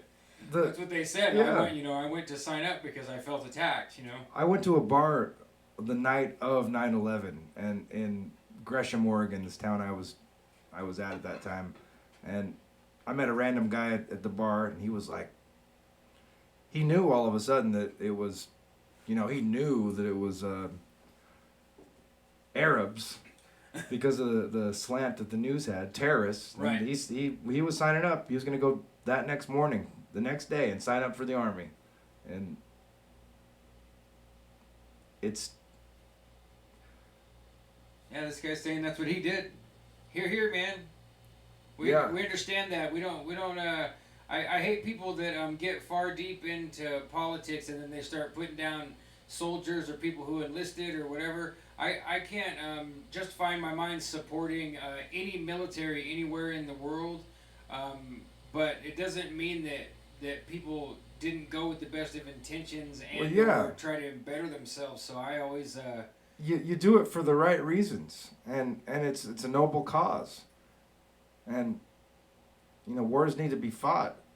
Well, they don't need to be, but they're gonna be. They're gonna be fought. They're gonna be fought. So that's it. We got a lot of veterans in our chat. Well, welcome you guys. We're probably gonna wrap it up here pretty quick. We're almost to 11 o'clock. I was thinking, is there anything else on our invisible list that we didn't cover? We got more. We're on top of everything we said about Tracy and us all working towards a better interface, a new website, and ramping up things like merch and especially Tracy's publishing. We also do have some gear sitting around here, so hopefully this week we started the process to rearrange the room. So hopefully by next week you'll be seeing a whole new picture show as far as the format of where we're sitting, how good the lighting is, how good the sound quality is. So we probably won't change the appearance of the show itself overwhelmingly, but hopefully you'll hear a lot cleaner, tighter production quality for our live presentations here with you. So that's our plan. Please look in the description here for this video, and there's the links to the Discord. There's places you can sign up for Tracy's Plus Ultra membership. There's places you can sign up for our Patreon and support us with a either small monthly donation or a one-time lump donation. Is there anything else in there that I'm not thinking of? Us, Tracy, the Discord. You can find us on Twitter. Me and Jem are both on Twitter. Yeah. I'm at Sonio. I don't think that link's in there. So maybe I'll toss our Twitter links in there for next week. So Here, I'll tell you what I am. Here. you might be better to maybe we'll both just type it in here, huh? My Twitter handle is at JEM20062352. Like that. Bum bum bum. Yeah, that's right. So I think we can call it, man. I think this is good. I think we're all good. Hey, and thank you guys for serving in the military, everybody. Yeah, thank you. I agree. And you know, to emphasize it one more time as we close out here, your input and your participation and your enjoyment of the show is what we covet most. Yeah, So that's why we do it. Please keep us on the heads up with any crazy, wacky ideas you have. Like, say you wake up early in the morning and you don't have to go to work, and so you decide to break your own private rules and take a big hit of a joint, and you get an amazing picture show idea. You can just find some way to get it to us. Email us, you know, tweet at us, find me on Facebook, because we want to know. And the stupider and weirder and like embarrassing the idea is, for me personally, the more I want to know. Because I'm a goofball weirdo too, and so that stuff makes me happy. So. You know, I was thinking maybe we should have an open lines one of these days, maybe in the future for the last half an hour of the show. Have you guys who just have a crazy story that you want to tell or something cool that happened? Yeah, definitely. I'd love to hear it. I want it bad. Like, I think we need to let's between this week and next week, let's get the voice part of the Discord rolling a little bit more, because we all sit in there and we just read and comment, but there's full voice functionality. I know that Krista's had some trouble with it, but I'm gonna this week intentionally at least 3 or 4 times jump into the voice chat and have some conversations with people. Hey, what's up, Harrison? Waiting for the Smurf costume. Yeah, we definitely wanna get Harrison back on the show. I like the idea of a call-in hour. Harrison, Jacob, Colt fan, Krista, all of you, we'd love to hear your stories and jump in and get a bounce around. Yeah, we'd love to hear those stories. Cool. Well, we're coming right up on What's it. your lame claim to fame, Margaret Walter? Yeah, we'll hear that and then we'll get out of here. I want to know. Everyone, shh, quiet. We're all waiting with bated breath. Wait for Margaret. She's gonna tell us what her lame claim to fame is. And definitely, Harrison, your Satanist stories would be great. Hey, I never did we might have scared her off. hear how to pronounce that name with the runes there. Oh, that's right. We didn't get to the part where we get people to tell us how to pronounce their different names. That's all right. We'll follow up with that too. Yeah, you guys better come back next week. Yeah, same bat time, same bat channel. Yeah, for sure. We got to come up with a better word than bat. Same. Pup. It's pup. Pup. Yeah, Pup? same pup chime, same pup channel, because it's Plus Ultra Picture Show. Pup. Oh, it's a pup. We're the pup. We're the pups. Hey, hey, hey. Got a pup right. down here, huh? Sick. Okay, everybody. I This said it this is Frodo 3 here. times, and 3rd time's a charm. This is Frodo the dog. He's He doesn't know why I picked him up, because usually Jim picks him up. his diminutive stature is very hobbit-like. This is a great dog, and there's a cat that goes with him named Tom. He's laying right over there. Oh, is he in here too? Yeah. Oh yeah. You know, that's another thing we Let's Tom definitely on the want couch some Jim as Dr. Doolittle, because his house is full of pets. There's a fish in the other room over here. There's Tom. So So if you want to make some Jim as Dr. Doolittle memes, make sure to put the Plus Ultra Picture Show on there so we can use it in expensive advertising in the future. And I guess for Yeah, thank you. This week, what? Tom. Every week we say, ladies and gentlemen, we love you. We'll see you next week. And okay, bye. Okay, bye. Okay, bye. Okay, bye. Okay.